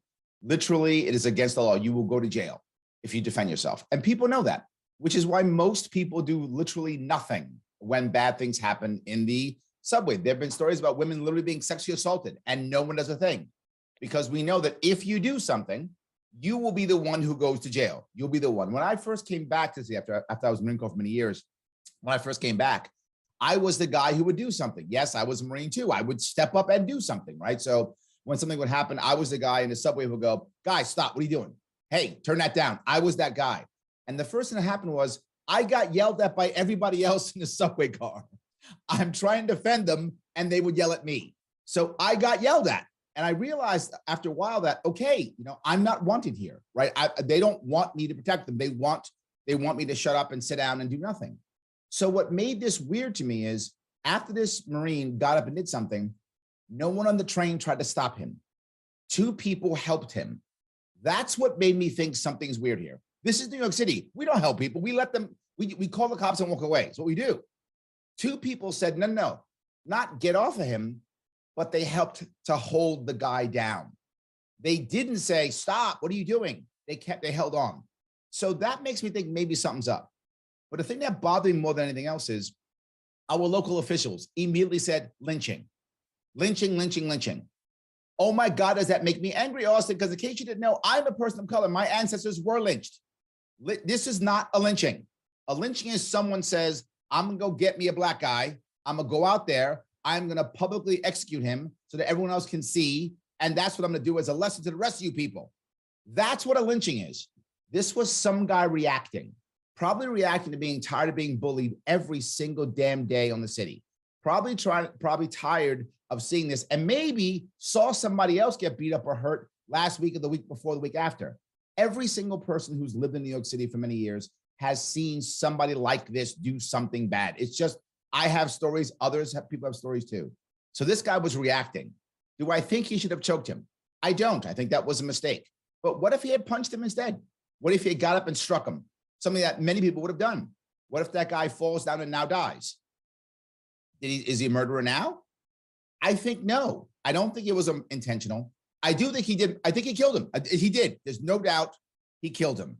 There's no doubt he did that. Was his intent to kill? Do you think someone thought to publicly choke someone to death? Honestly, do you think that?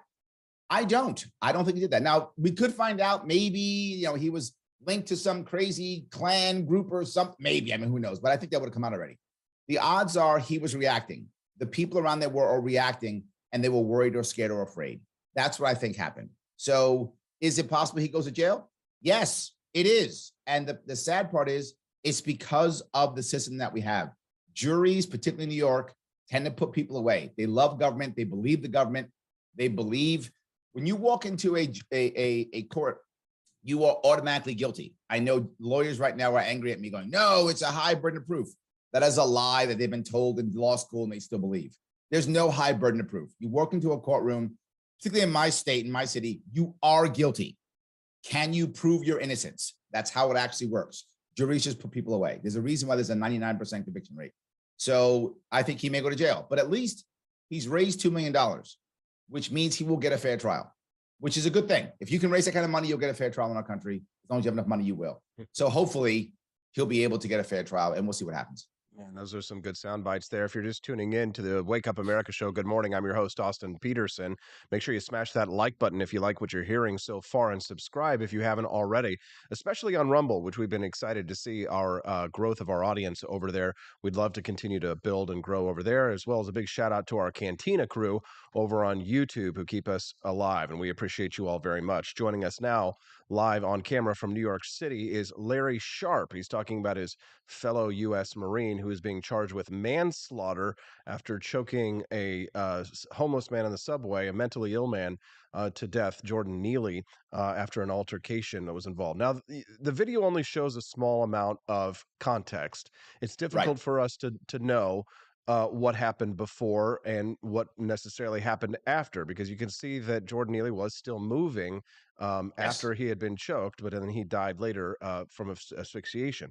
Now, our friend and your fellow Libertarian Party member, Maj Toure, he doesn't agree with you and I on this. He thinks that this was manslaughter. He thinks that he was a murder victim, essentially, and he argues that that this man should go to jail for what he did. What do you think about what Maj Toure has to say? He's a libertarian.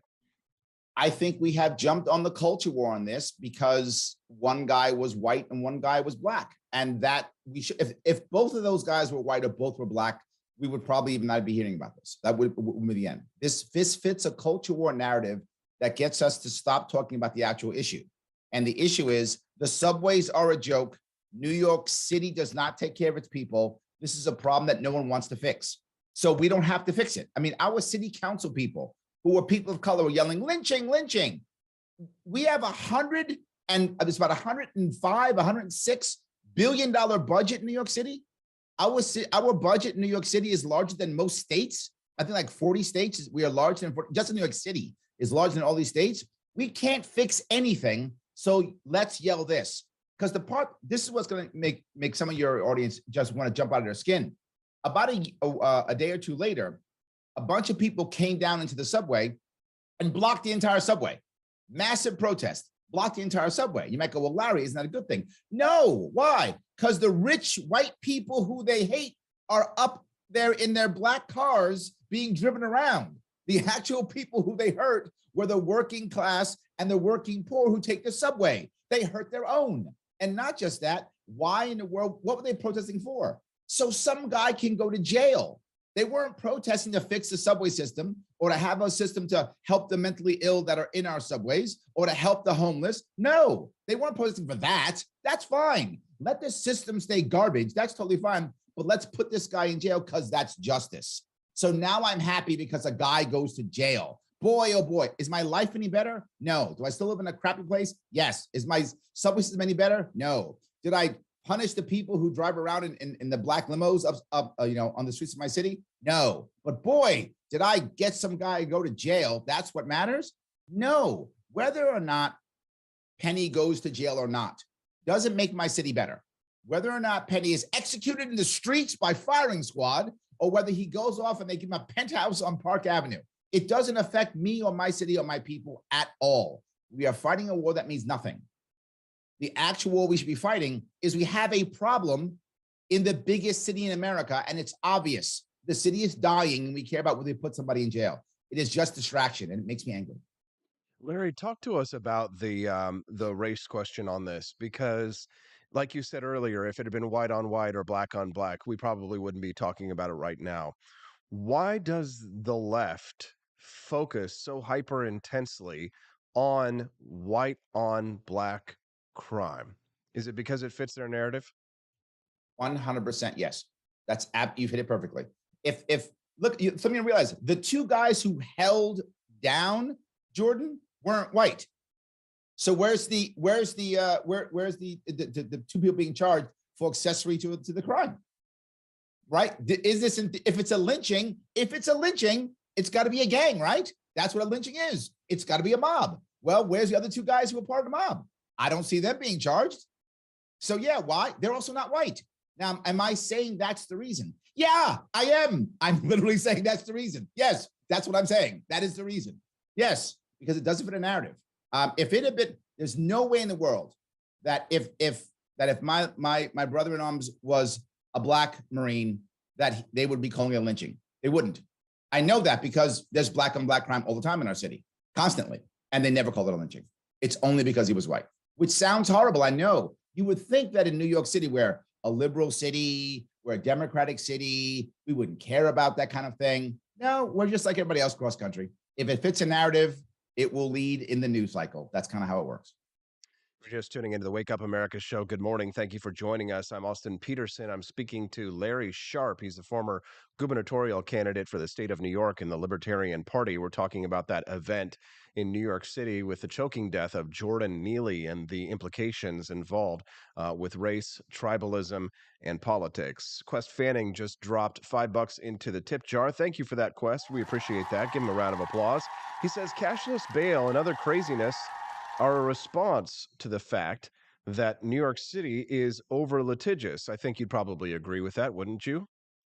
Yes, you know, the issue we have with our bail reform, which makes me even doubly angry, is the concept of bail reform is a wonderful concept, and we should have had bail reform. That is a true thing. What we did in New York was a terrible idea, right? The way we went so far in New York that other states are not going to have bail reform because of us. That's how bad we were. Was there a requirement to have bail reform in New York State? Yes, there was. Let me be clear, there was. New York City has the most violent jail in the entire country. That is Rikers Island. My father used to be a corrections officer there, believe it or not. So yes, I mean, it is the worst, most dangerous jail, not prison. So most people who are there are not convicted of any crime, right? So it's the most violent jail in the entire country. And we're going to places like that because you were poor. So there was bail reform that was required. But my argument was twofold. One, it should be done based upon how many times you've been arrested. Focus it on first-time offenders. We have people who've been arrested 4, 5, 6 times. In the case of Neely, it was 40 some odd times, and just keep coming out again and again and again. Focus it on first-time offenders. If you're really, sympathetic, second-time offenders, right? If you're really sympathetic, okay, focus it on that. And the second piece we have to worry about is, why aren't we having things like, as an example, why aren't we using ankle bracelets or other ways of keeping people? We have tons of them. We literally have thousands of them across New York City, tens of thousands of them we never use them. Why aren't we doing that instead? Well, what do? We said, well, the judge's hands are tied. Everybody gets back out. Quest is correct. It was a disaster. It was so bad that other states who need to have some bail reform will not, because they'll be afraid of what New York did. It was a terrible idea. And on top of it, we put it on the same time that we actually had some discovery reform, which, for those who don't, discovery reform in New York State has been terrible. You would get arrested here in this state, and the government would get all the evidence for 6, 8, 9 months. And then your defense team gets it, I'm not joking, 2 days before trial. How are you going to possibly have a defense when you get all the information 2 days before trial? That kind of thing would happen all the time in New York. So that part was good. So I want to kind of give credit where credit is due. There were some good reforms in New York State. Discovery reform was a good part of that. Bail reform was not.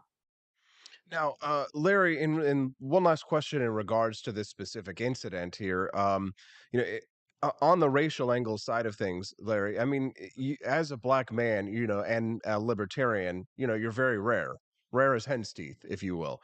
But in regards to, how to look at this from a self-defense perspective, right, as a libertarian, I mean, is it legitimate to have acted in the way that Penny acted to restrain a threat? I mean, that's classic jujitsu there. It seems to me to be a fairly clear case of self-defense, although, even though the jury there is tainted, in theory, a jury, should determine that. But in your mind, is that a proper way to handle that kind of a threat, just in general, not considering, devoid of the circumstances of it being in New York City and your criminal justice system, what have you?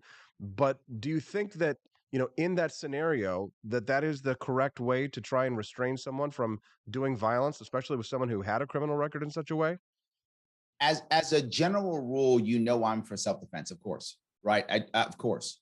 The issue I have here is, do I think choking was the right answer? No, I don't. Most people, and I hear this all the time, well, he's a Marine, so he's learned how to kill. No, Marines learn how to shoot and stab people. That's what we learn. I'm very good at that to this day. I can take one of your Templar knives and do some damage. Just saying, I still can do it. I can still do it. So yeah, so I learned how to shoot and stab people, and all Marines learn how to shoot and stab people. That we got down. They don't teach us how to choke people. That's like MMA guys know that stuff. So I'm not saying that he's wrong or right. I'm saying I don't know yet. Did he have a jiu-jitsu background? Did he know he was choking someone to death? Does he have some kind of special training? If he had that kind of special training and knows how to choke people, then that would make him wrong. Like if he actually knows how to do it and then killed him, right? Those, or maybe we don't know what drugs the guy had in his body. We don't know if that, we don't know. So I don't want to say he's guilty yet because I don't know if he is. But generally speaking, do I want to defend somebody? Of course I do. But no, I think that if it were me, and I had been in a situation, and I think people will say that, you hit the guy or punch the guy, shove the guy, you step to the guy. Most bullies, and I think you know this too, Austin, when you step to a bully, most bullies walk away, right? Particularly in a city where nobody steps up. I have stepped up to people and they yell and scream and back down. That's what they yell and scream. They walk away yelling. I'll take care of you, blah, blah, blah, blah, as they're walking away. That's usually what happens. It's so true. no, I don't had think it happen to me many appropriate. times. Had it happen to me many times in New York, same thing. And the few times that I stood up for myself, they just scream in your face and then they walk away. Larry, Correct. are you even allowed to carry a knife in self-defense in New York? I can't remember. Not really, right? No, any kind of gravity knife you go to jail for. You can't. They just, believe it or not, there's some good news. New York City has finally decided you can actually have nunchucks. Look at us go. If you want to do your best Bruce Lee impersonation, Austin, you can come here and do so. You can be Bruce Lee if you want to in New York City. Before that, you went to jail for that. So yeah, remember, don't forget Mr. Alba, the guy who was a bodega, running in a bodega, who defended himself from someone physically beating him. A bigger, stronger, younger guy came into the store and was physically beating him. He defended himself with a knife. The guy died. So he went to jail. So now someone is younger, physically stronger, physically beating you on tape, you go to jail. So the issue is if that wasn't on tape, he would still be in jail. Larry, is there anything else you'd like to share with our listeners today? Anything you'd like to plug before we let you go today, friend? Don't forget to go to Larry Sharpe on all the cool things. I am on Larry Sharpe on all the interwebs, all of them, YouTube and Twitter and all the things. Follow Larry Sharpe. I have some cool things here or there, but either way, I am good looking. So at least check that out. Larry, we're a big fan of yours, and we're super grateful that you're so generous with your time and getting up early with us today. So we appreciate you and have a wonderful day. Have a good one, brother. Thanks very much.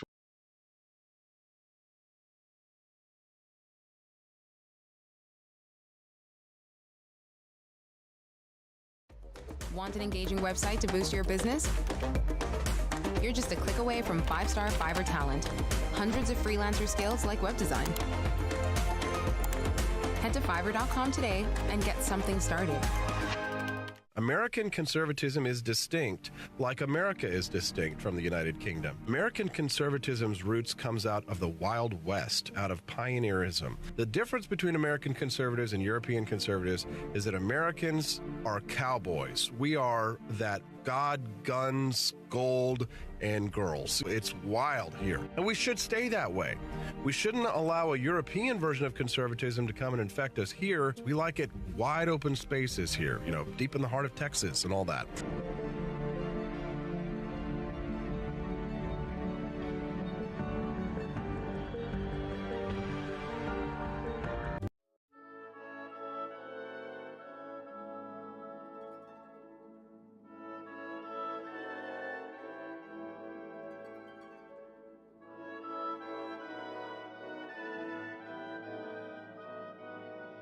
Hey there, it's your favorite Vice President Joe Biden. I wanted to talk to you today about the Wake Up America show, the best source for all your political news and commentary. But before I get started, let me just make sure I have all my notes in order. Okay, where was I? All right, the Wake Up America show.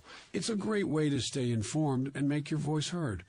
Boy, what was I saying again? Oh, right. The Wake Up America show. It's important that we all stay engaged and knowledgeable about what's going on in our country and, the thing. But hold on, where was I going with all this? Oh, yeah. The Wake Up America Show.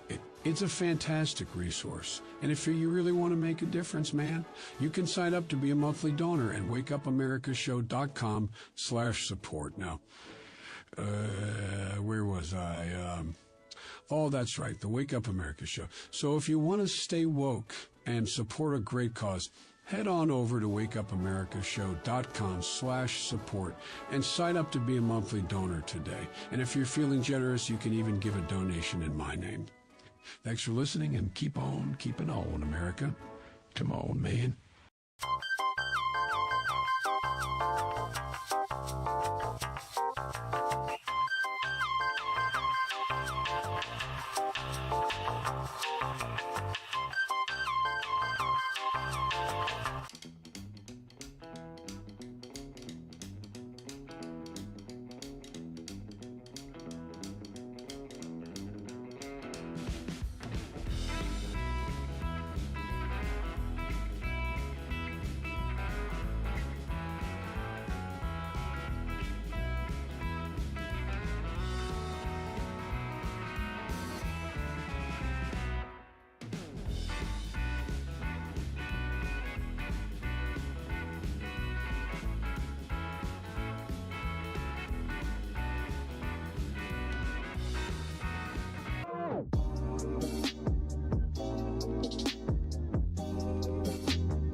George. Thank you for watching the Wake Up America show with my dad. Today, I'd like to share with you 3 reasons why you should visit Dad's online store at apforlibertyshop.com. Number 1, you can get exclusive freedom-loving merch designed by AP himself. Oh, me mum, Steffi. Liberty Laura has made some designs as well, and blimey, they are great. Number 2, most of these products are so wicked that they aren't even allowed to be advertised on Facebook or Instagram. Modern machine guns and a proper keychain. Plus, our Grover Cleveland t-shirt is so spicy apparently that leftists on Facebook specifically banned it from appearing on the website. Number 3, you're supporting liberty lovers just like you. Spend your money where you earn it, and you help me pups build a community that supports what you believe. Bloody hell, this commercial is running too long. Gotta run. Bye now. Don't forget to visit apforlibertyshop.com. That's apforlibertyshop.com.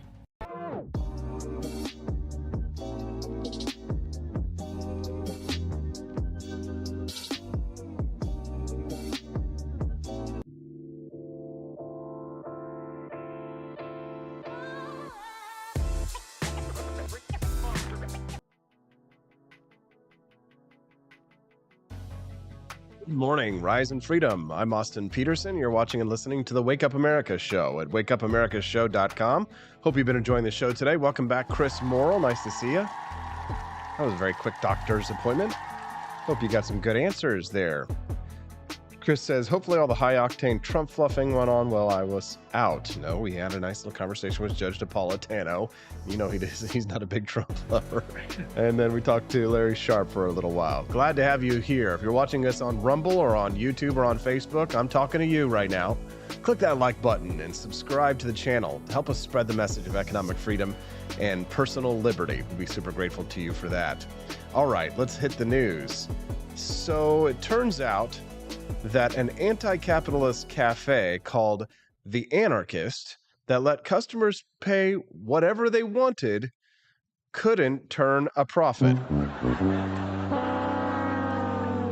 There's no such thing as a free lunch, literally. The Canadian man, Gabriel Sims Fewer, it's difficult to call him a businessman or an entrepreneur, really, put this to the test last May when he launched The Anarchist in Toronto. He asked customers to pay what you can for his 12-ounce rotating drip coffee. The house roaster and landlord Pop Coffee Works offered the premises for free for the first 6 months.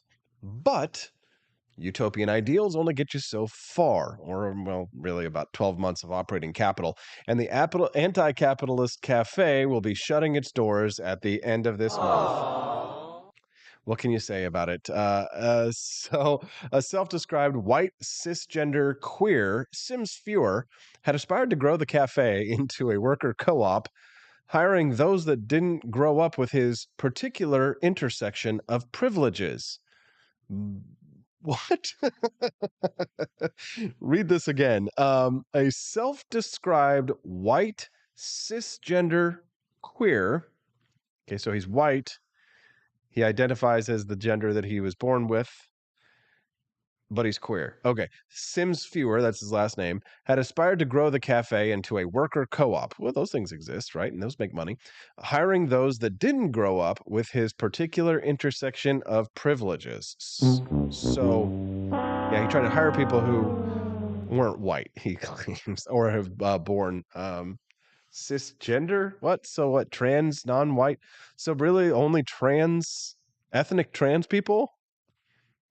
Dude, it's hard to find good employees as it is. I'm trying to hire people, and I can't find anybody. And I'll hire anybody who's got who has a pulse at this point almost. Unfortunately, the lack of generational wealth and seed capital from ethically bankrupt sources left me unable to weather the quiet season or to grow in the ways needed to be sustainable, the owner posted on his website. What? You dumbass. 6 months of free rent and a year's worth of working capital was granted to this guy for his anti-capitalist cafe. Let me tell you something. If you're going to let somebody borrow money and they tell you that they're an anti-capitalist, run away screaming. Yeah. Run away screaming. Of course, he blames it on the fact that he doesn't have generational wealth. Dude, you had 6 months of free rent, you friggin' moron, and you couldn't make money? You had a 6-month head start. You had 12 months of working capital. But unfortunately, the lack of seed capital from ethically bankrupt sources.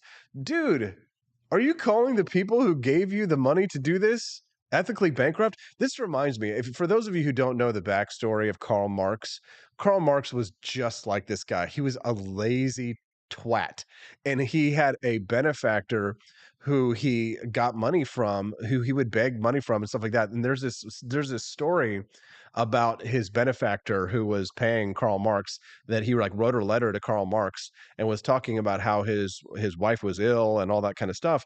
And so when Karl Marx responded to his letter, he didn't say anything about his sick wife, nothing.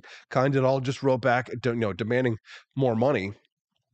And his benefactor was like, he had his feelings hurt because he's like, I'm giving you all this money and you don't even take like a moment to say anything kind about my wife or anything like that. And Karl Marx is just, of course, he's a communist. He's totally selfish.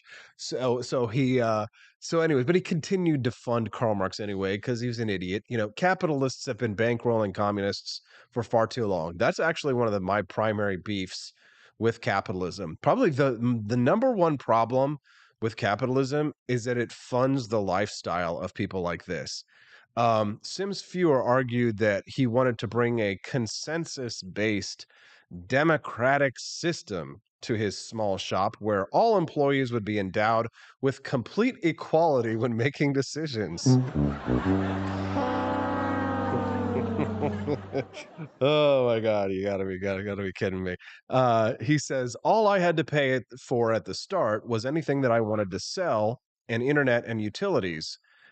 Even that was a lot more money than I had, but with the magic of credit card debt, I was able to get the ball rolling. So while the anarchist also levied stiff prices for beverages like its chai latte, which cost $5.75, there are restaurants that have adopted a pay what you can, where there is a kind of honor system in place, with people encouraged to pay what they feel is appropriate or to opt to volunteer their own time and labor in exchange. One of the best known in the United States is the Same Cafe in Denver, Colorado, short for So All May Eat.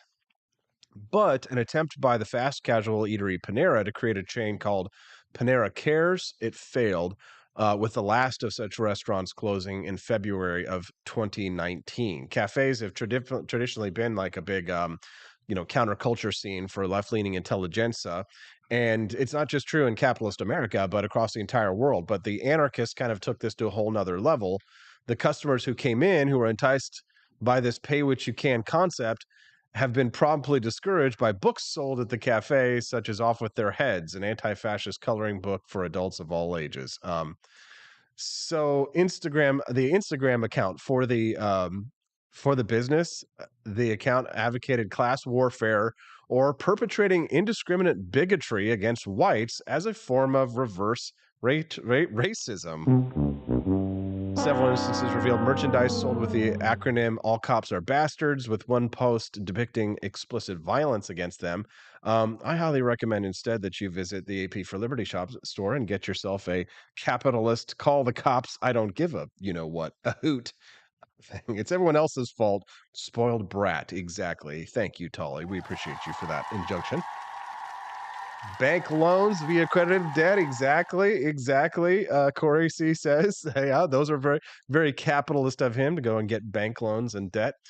The Anarchist, he says, has been a huge success in every way I hoped and has given me so much inspiration and education that I plan to use in future projects, he finished.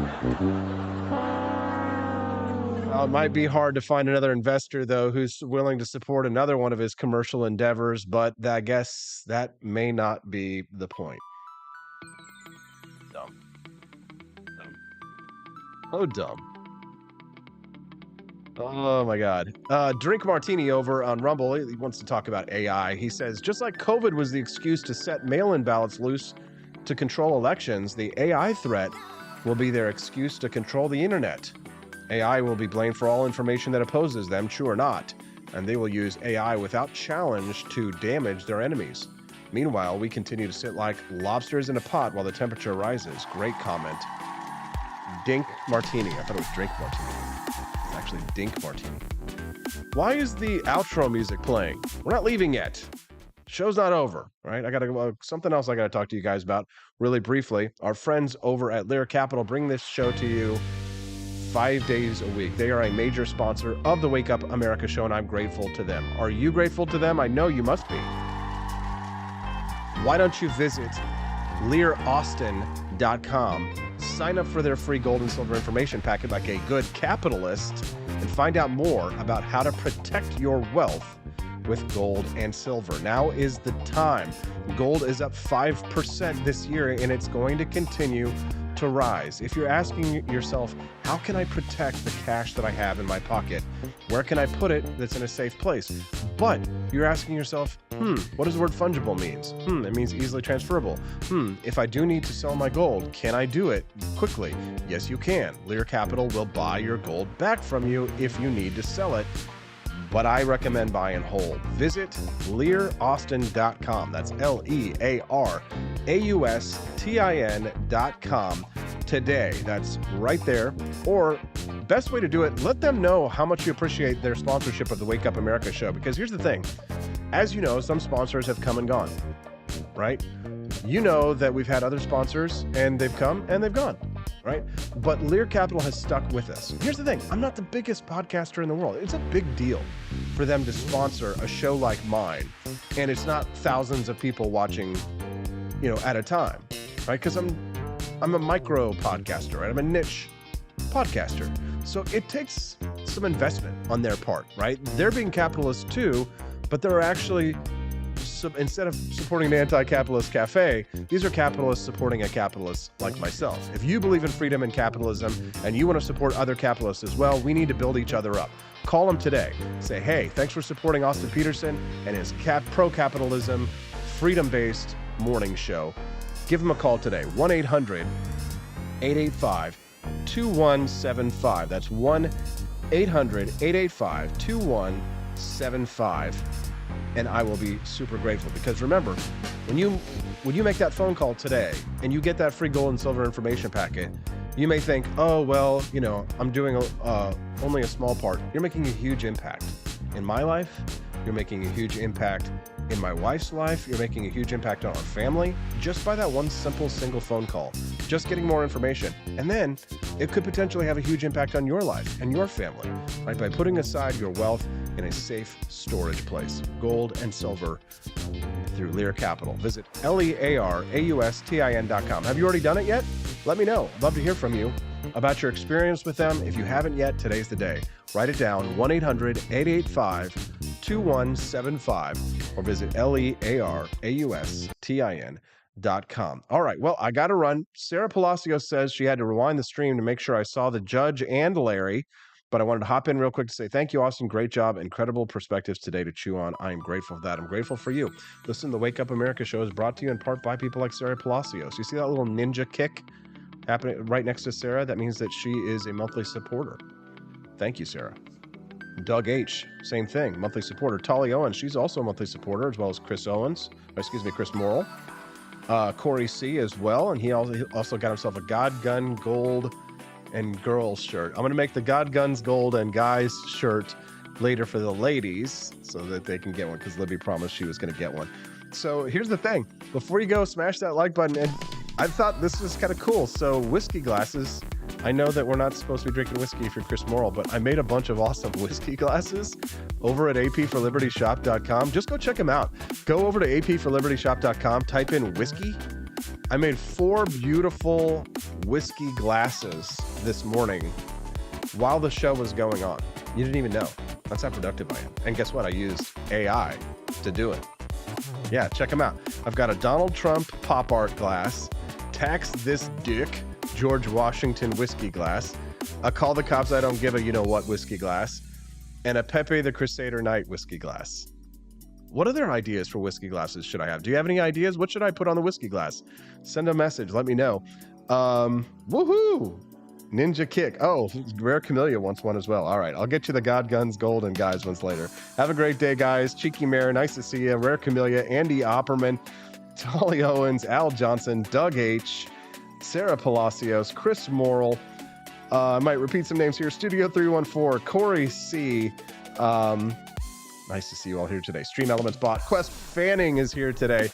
And, of course, our friends over on Rumble as well. Who we got? We've got Nelson65. Relish joining us today. Nice to see you there, brother. And many more. Make sure you smash that like button before you leave and subscribe. Help us spread the message of economic freedom and personal liberty. Head over to apforlibertyshop.com. Check out those whiskey glasses, and we'll see you tomorrow on the Wake Up America show at wakeupAmericaShow.com. Bye, guys.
I like shooting things, but whenever I can't shoot something, I like to cut things. My life isn't all about shooting and stabbing and cutting, though. Sometimes I have to do actual work, but when I work, I still like to have fun. And there's nothing less fun than trying to cut with a crappy knife. Thankfully, from the ancient sect of Christian knights, who also loved cutting and stabbing, comes a new implement that has received my personal blessing, the Templar knife. Like the ancient sword of Excalibur, you don't choose a Templar knife, it chooses you. You just decide what kind you want on the website first, however, and then order it online, and then it chooses you. The Templar knife comes in a variety of shapes. As a man of culture and taste, I have decided I will never use a terrible knife again. And thanks to the inspiration provided by this excellent product, I have decided to launch a new crusade against anyone using less than superior knives. Join me, brothers and sisters, by visiting uppercuttactical.com/pages/Templar-knives. That's a lot of slashes. For that, you'll need a Templar knife. For 10% off, use code AP for Liberty and join me in a quest for glory, for liberty, for Christendom, for the Templar knife. Get yours today. Fire.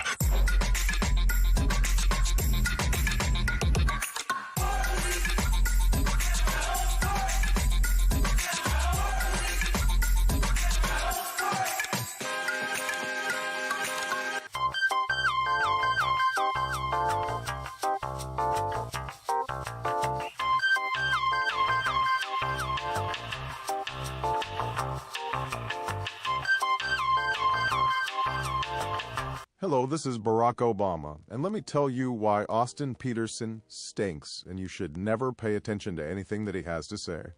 First of all, he's a libertarian, and we all know libertarians are idiots. They don't realize how important government is to everything that we do. I recently became aware that Austin has opened up a libertarian shop at apforlibertyshop.com. Now, I'm asking you as a personal favor to me that you never ever visit apforlibertyshop.com. With all of the great Liberty merchandise there, the last thing that we need to do is to get people spreading this message around the country, because then they might start thinking that they don't need government. And that's the last thing that good Democrats like us want. So if you love democracy, like me, and hate freedom, then don't visit AP for Liberty Shop. Like I said, whatever you do, do not visit apforlibertyshop.com. I'm Barack Obama, and I approve this message.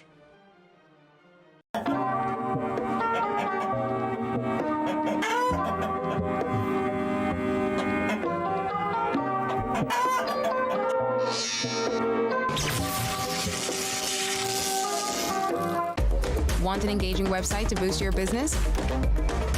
You're just a click away from 5-star Fiverr talent. Hundreds of freelancer skills like web design. Head to Fiverr.com today and get something started.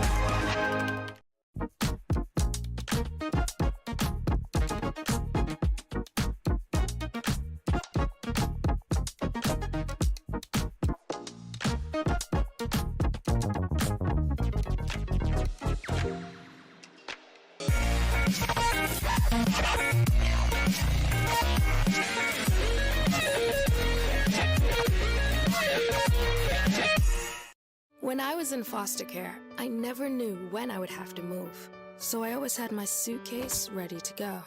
Then one day, I was adopted. My new parents opened their hearts and home to me.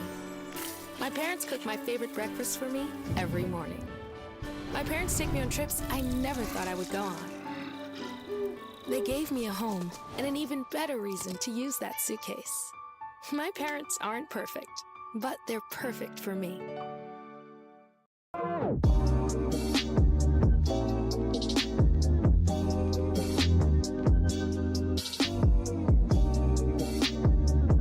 I would remind you that extremism in the defense of liberty is no vice. It is better to settle these matters in the courts than on the streets, and new laws are needed at every level. But law alone cannot make men see right.